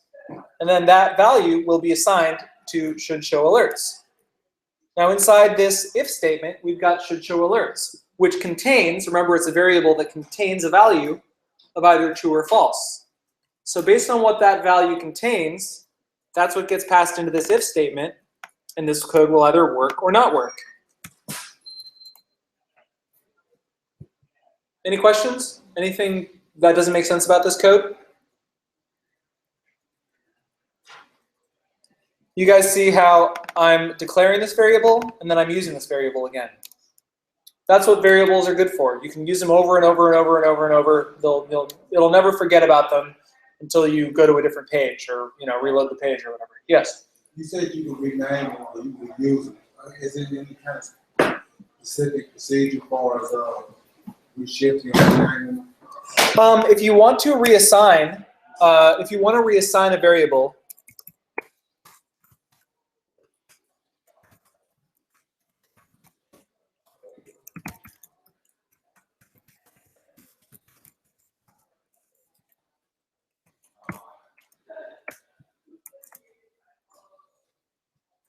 so I've got two if statements. If should show alerts, and then if should show alerts. Notice here that should show alerts is being assigned to false. So they should never see this, right? Because by this point on line 11, should show alerts has been assigned to false. Does it matter what it was before if it's being reassigned false? No. No, it doesn't. No matter what happened on line 1, I'm reassigning should show alerts false. And from now on out, it'll be false. From here on out, unless I change it again. Should show alerts true.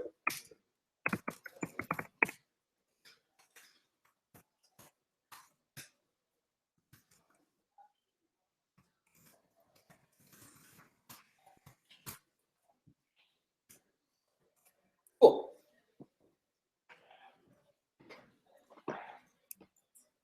If should show alerts, confirm do you want it to work. It'll do all that depending on what the user says.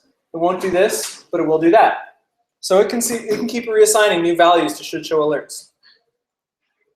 So let's try it out.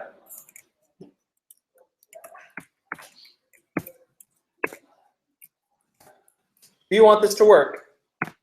Last message for you. I asked for it not to work, but should show alerts was reassigned to true right here. So it went ahead and did that, right? Remember, if should show alerts, only this code runs. You see how it stops this code block here? And so after all that, it doesn't matter what I answered. Sure. It isolates this decision, should show alerts, and whether to show these 3 lines. So let's try it again. Do you want this to work? Okay. Glad this worked. This will work too. I'm glad this worked. Last message for you. Last message for you. Cool. That's the DDR song. Any other questions? Does it make sense? Cool. That's pretty much what I wanted to show for this class. We got through it relatively quickly. So as you can see, you have the ability to create JavaScript files. You have the ability to take someone's value, take someone's response, and store it. You can also do prompt here. Remember, prompt asks for a string, and you can store that string. Later on, you can alert that string. You can check to see if that string is equal to something else. Let's try it. Let's get rid of this. I'm going to say var favorite color prompt.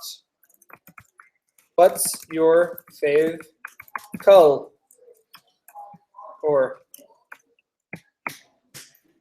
if favorite color is equal to blue, alert. Wow, how unique. Cool.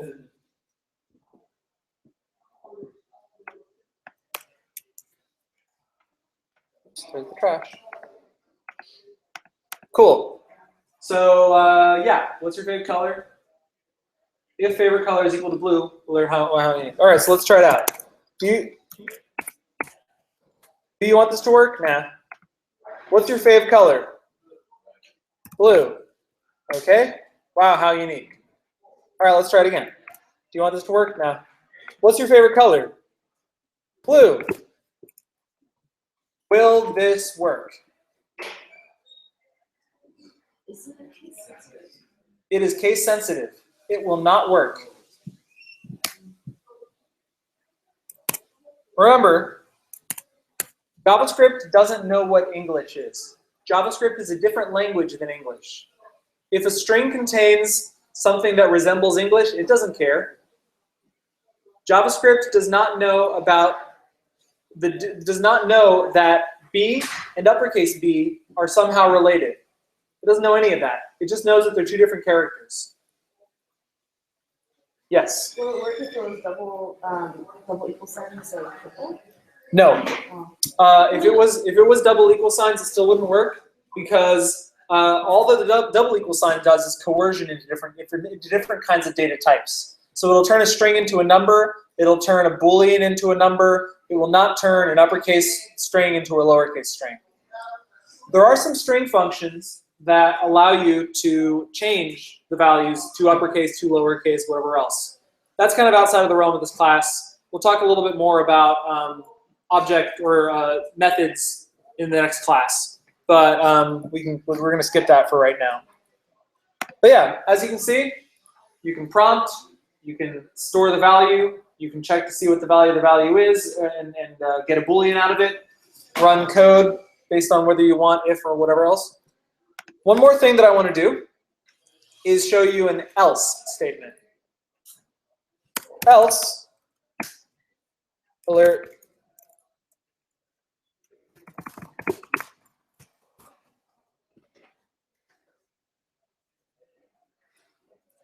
So an else statement only ever follows an if statement. It doesn't have to follow. It doesn't have to be there, but in the case that this is false, this will happen. So else is what happens when, when the opposite of this is the case, right? So if favorite color is not blue, then this code will run. Yes? You said else, it only says if there's an if on the page. I'm sorry? You have to have an if to have an if. You have to have an else directly following an if. You can't have anything in between here and then also have an else. So you can't have like, you can't do that. This is not going to work. No, the question is, do you have to have if? Yes. To have Yes. You do. I think I just demonstrated that. You have to have that. Yes. You can also have multiple else's following an if. So you can have something like this. Else if favorite color is equal to periwinkle,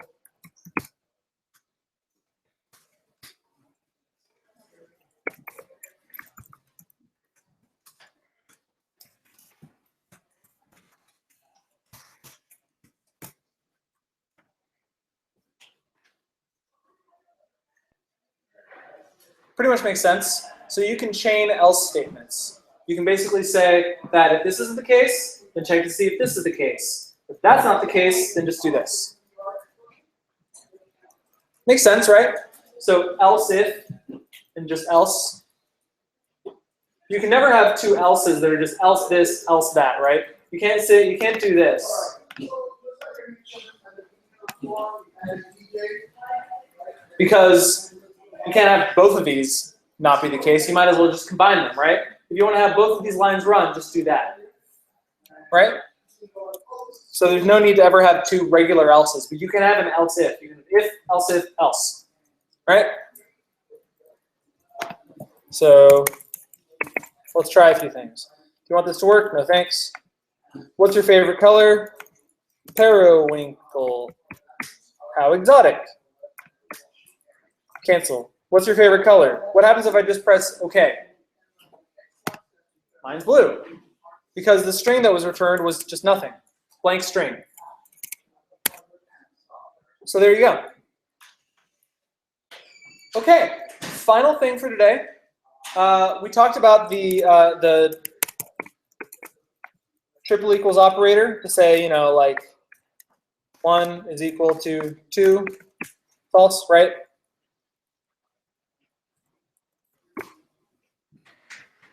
This is the final operator I'm going to show you for the day. See what it does?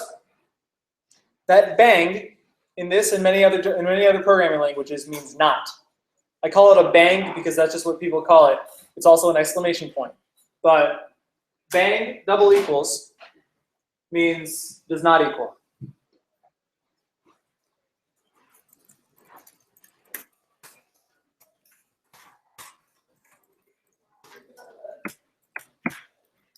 Never use single equal, bang single equal. That is the same as doing this. So don't use bang equal, don't use double equal, use bang double equal or triple equal. Use these, don't use those. Okay? So if you ever want to negate something, then there you go. That's all I wanted to talk about for today. Next week, we're going to start off learning about iterators, otherwise known as for loops and while loops. We're also going to talk about arrays. Then we're going to talk about objects. We're also going to be able to create our own functions that take input and provide output, or take parameters and return values. So that's going to be next class. I have, as usual, an assignment that I'll give out. It's about creating a little if statement of your own. Let's see here. If you want to see where that will be, then you go to this class here, and you scroll down to here, and it'll be listed out in the little lab portion. You can also keep informed. I'll send out the assignment to one of these 4 lists, all of these 4 lists, that is. So subscribe to one of them. I have a lab every week in the classroom right behind me the Turing classroom. It's at 7 p.m. until 9 p.m. on the dot. Come on over, say hello, work on the assignment, which I'll send out. Probably I'll send it out tomorrow, and you know, do whatever you want. Again, this class, I don't take attendance. I don't grade people. All the answers are open solution, open book, open whatever. But they're for your own good. If you don't do them, you're going to come back next week and understand less and less. So I very highly recommend that you work on those assignments. They're all there. They're all available. Previous assignments that you might have missed are all on this previous assignments page right here. Just go ahead and do all of those if you want to catch up. So yeah, try your hand at them. They will get more difficult. So just so you know. Yeah, that's it. Thanks for coming. Remember to donate to Noisebridge. I've got a little donation box right there. And I will see you guys on Thursday, or I'll see you on Monday for more JavaScript. Yay. Bye.